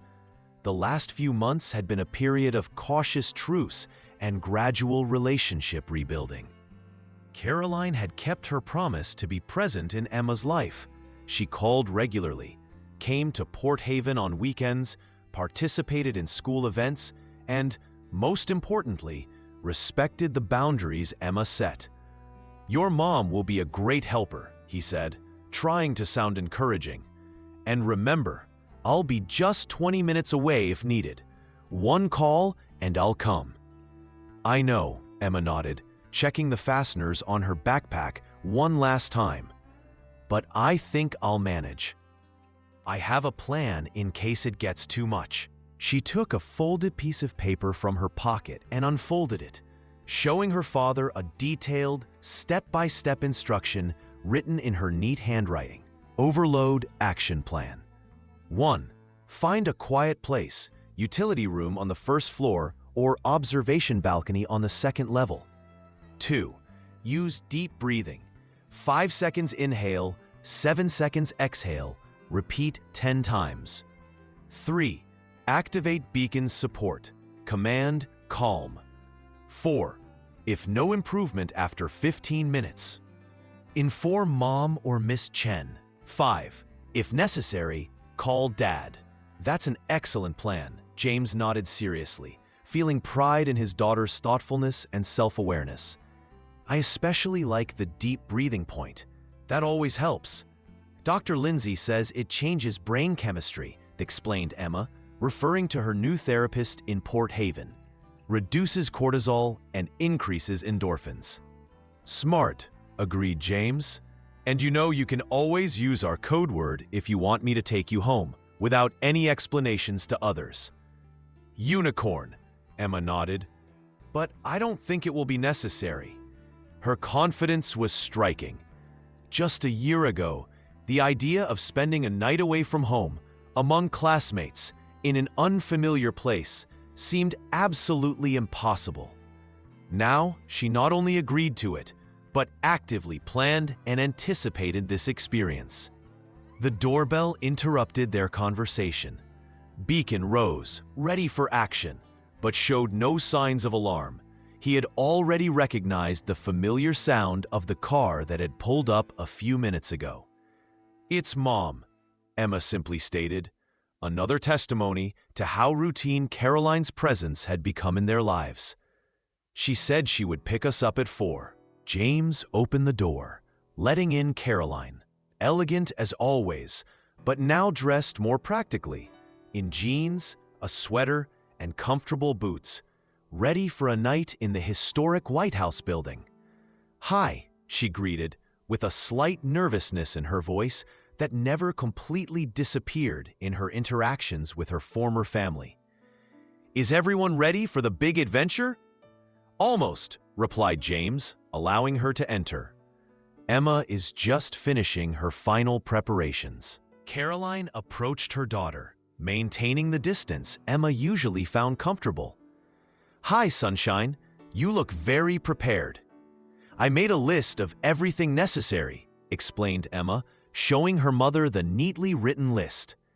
and a map of the lighthouse with marked safe zones where I can be alone if it gets too noisy. Impressive, Caroline sincerely replied. I brought a thermos with your favorite chamomile tea. We can drink it before bed, as you like. With honey? Emma clarified. Of course, smiled Caroline, and James noticed this small moment of understanding between them, a shared ritual that was gradually rebuilding bridges destroyed by time and absence. Are the other children already gathering at the lighthouse? Asked Emma, putting on a light jacket. Evenings in Port Haven remain cool even in May. Not yet. We'll be the first, Caroline replied. I thought it would be easier for you to get comfortable with the space before everyone else arrives. Another sign of how much Caroline was trying to understand her daughter's needs. James felt an unexpected surge of gratitude toward his ex-wife. Whatever her mistakes in the past, she was now truly trying to be the mother Emma needed. Thank you, said Emma. And in this simple word was more than just politeness. When they finished with preparations, James helped load the things into Caroline's car. On the porch, he hugged his daughter, quickly but firmly, just as she liked it. Have fun, Emma, he said. And remember, I'm always just one phone call away. I know, Dad, she replied, and in her voice was the confidence he could only dream of a year ago. Beacon will be with me, and Mom. The Port Haven lighthouse looked especially majestic in the soft evening light. Its red and white stripes stood out vividly against the cloudless blue sky, and the windows gleamed in the rays of the setting sun. At the foot, several people had already gathered, caretaker Harry and his assistant laying out sleeping bags in the former living quarters, and Miss Chen arranging materials for the evening navigation lesson. Emma, the teacher greeted them cheerfully as they arrived. How good that you're already here. Could you help me arrange these ship models for our lesson on maritime signaling? Miss Chen knew perfectly well that it was easier for Emma to join group activities if she had a specific task that allowed her to be useful while reducing the need for spontaneous social interaction. Of course, Emma nodded, and Beacon dutifully followed her to the table with teaching materials. He carried out his service with that calm dignity that had become his signature, always nearby, always attentive, but never intrusive. Where are the parents of the other children? Asked Caroline, looking around. Most will join later for dinner, explained Miss Chen, but a few will stay overnight as chaperones, including Zoe's father and you. She looked at Emma, who was methodically arranging ship models by size and type, with the concentration characteristic of her when performing tasks that matched her interests. She has grown so much this year, the teacher added quietly. When she first came to us, she could barely make it through a school day without sensory overload. And now she's helping organize an overnight excursion for the whole class. It's all thanks to Beacon, replied Caroline, looking at the dog who calmly sat next to her daughter. He gave her a sense of security she always lacked. Not just Beacon, Miss Chen disagreed. Also her father, who never stopped believing in her. You, who returned to her life and are building a new relationship. And Emma herself, her courage was always there. She just needed support to find it. Caroline felt her eyes fill with tears. I lost so much time, she whispered. So many moments that can never be recovered. But you're here now, Miss Chen gently replied. And there are still countless moments ahead. Gradually, other children began to arrive. First Zoe with her father, then the rest of the class in groups of 2 or 3. The lighthouse slowly filled with voices, laughter, and that special excitement that always accompanies children's adventures. Emma stayed close to Zoe, as planned in her detailed excursion plan. The girls listened together to Harry's stories about the life of a lighthouse keeper, about mysterious ship signals in fog, about brave rescue operations during the fiercest storms. "And now," announced Harry, as the sun began to hide behind the horizon, "it's time for the most important part of our tour. We're going to climb to the observation deck and witness the lighting of the lighthouse." The children excitedly murmured, and Emma exchanged glances with Beacon, who seemed to sense the importance of the moment. They climbed the spiral staircase to the top of the lighthouse, where the evening sky was already painted in deep shades of purple and dark blue.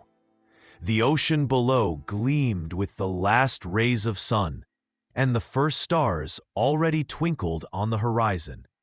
"In ancient times," Harry explained, when they all gathered on the observation deck, the lighthouse keeper had to light the lantern manually every evening, exactly at sunset. It was a sacred responsibility on which the lives of many sailors depended. He looked at his watch.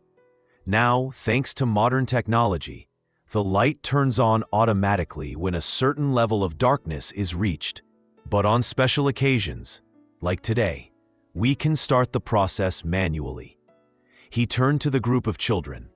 "Who would like to help me turn on the lighthouse today?" Several hands shot up, and Emma, to everyone's surprise, also raised hers. "Emma, would you perhaps like to do this honor?" offered Harry with a warm smile. "After all, it's thanks to your initiative that we're all gathered here." Emma hesitated, momentarily frozen by the unexpected attention of the entire group. Beacon was immediately beside her, gently pressing against her leg, silent support that said, "I'm here. You're not alone. You can do it, Emma," Zoe quietly encouraged. "It will be cool." Emma took a deep breath and nodded. "Okay, what do I need to do?" Harry led her to a small control panel, protected by a glass case. "It's very simple. When I say so, you'll turn this key and press the red button. This will activate the ignition mechanism and start the rotation of the lens." The sun had already hidden behind the horizon, and twilight was quickly enveloping the coast. Below, the lights of Port Haven had already begun to twinkle, and in the distance, several ships could be discerned returning to harbor after a day at sea. "Now," Harry said quietly, and Emma carefully turned the key and pressed the button.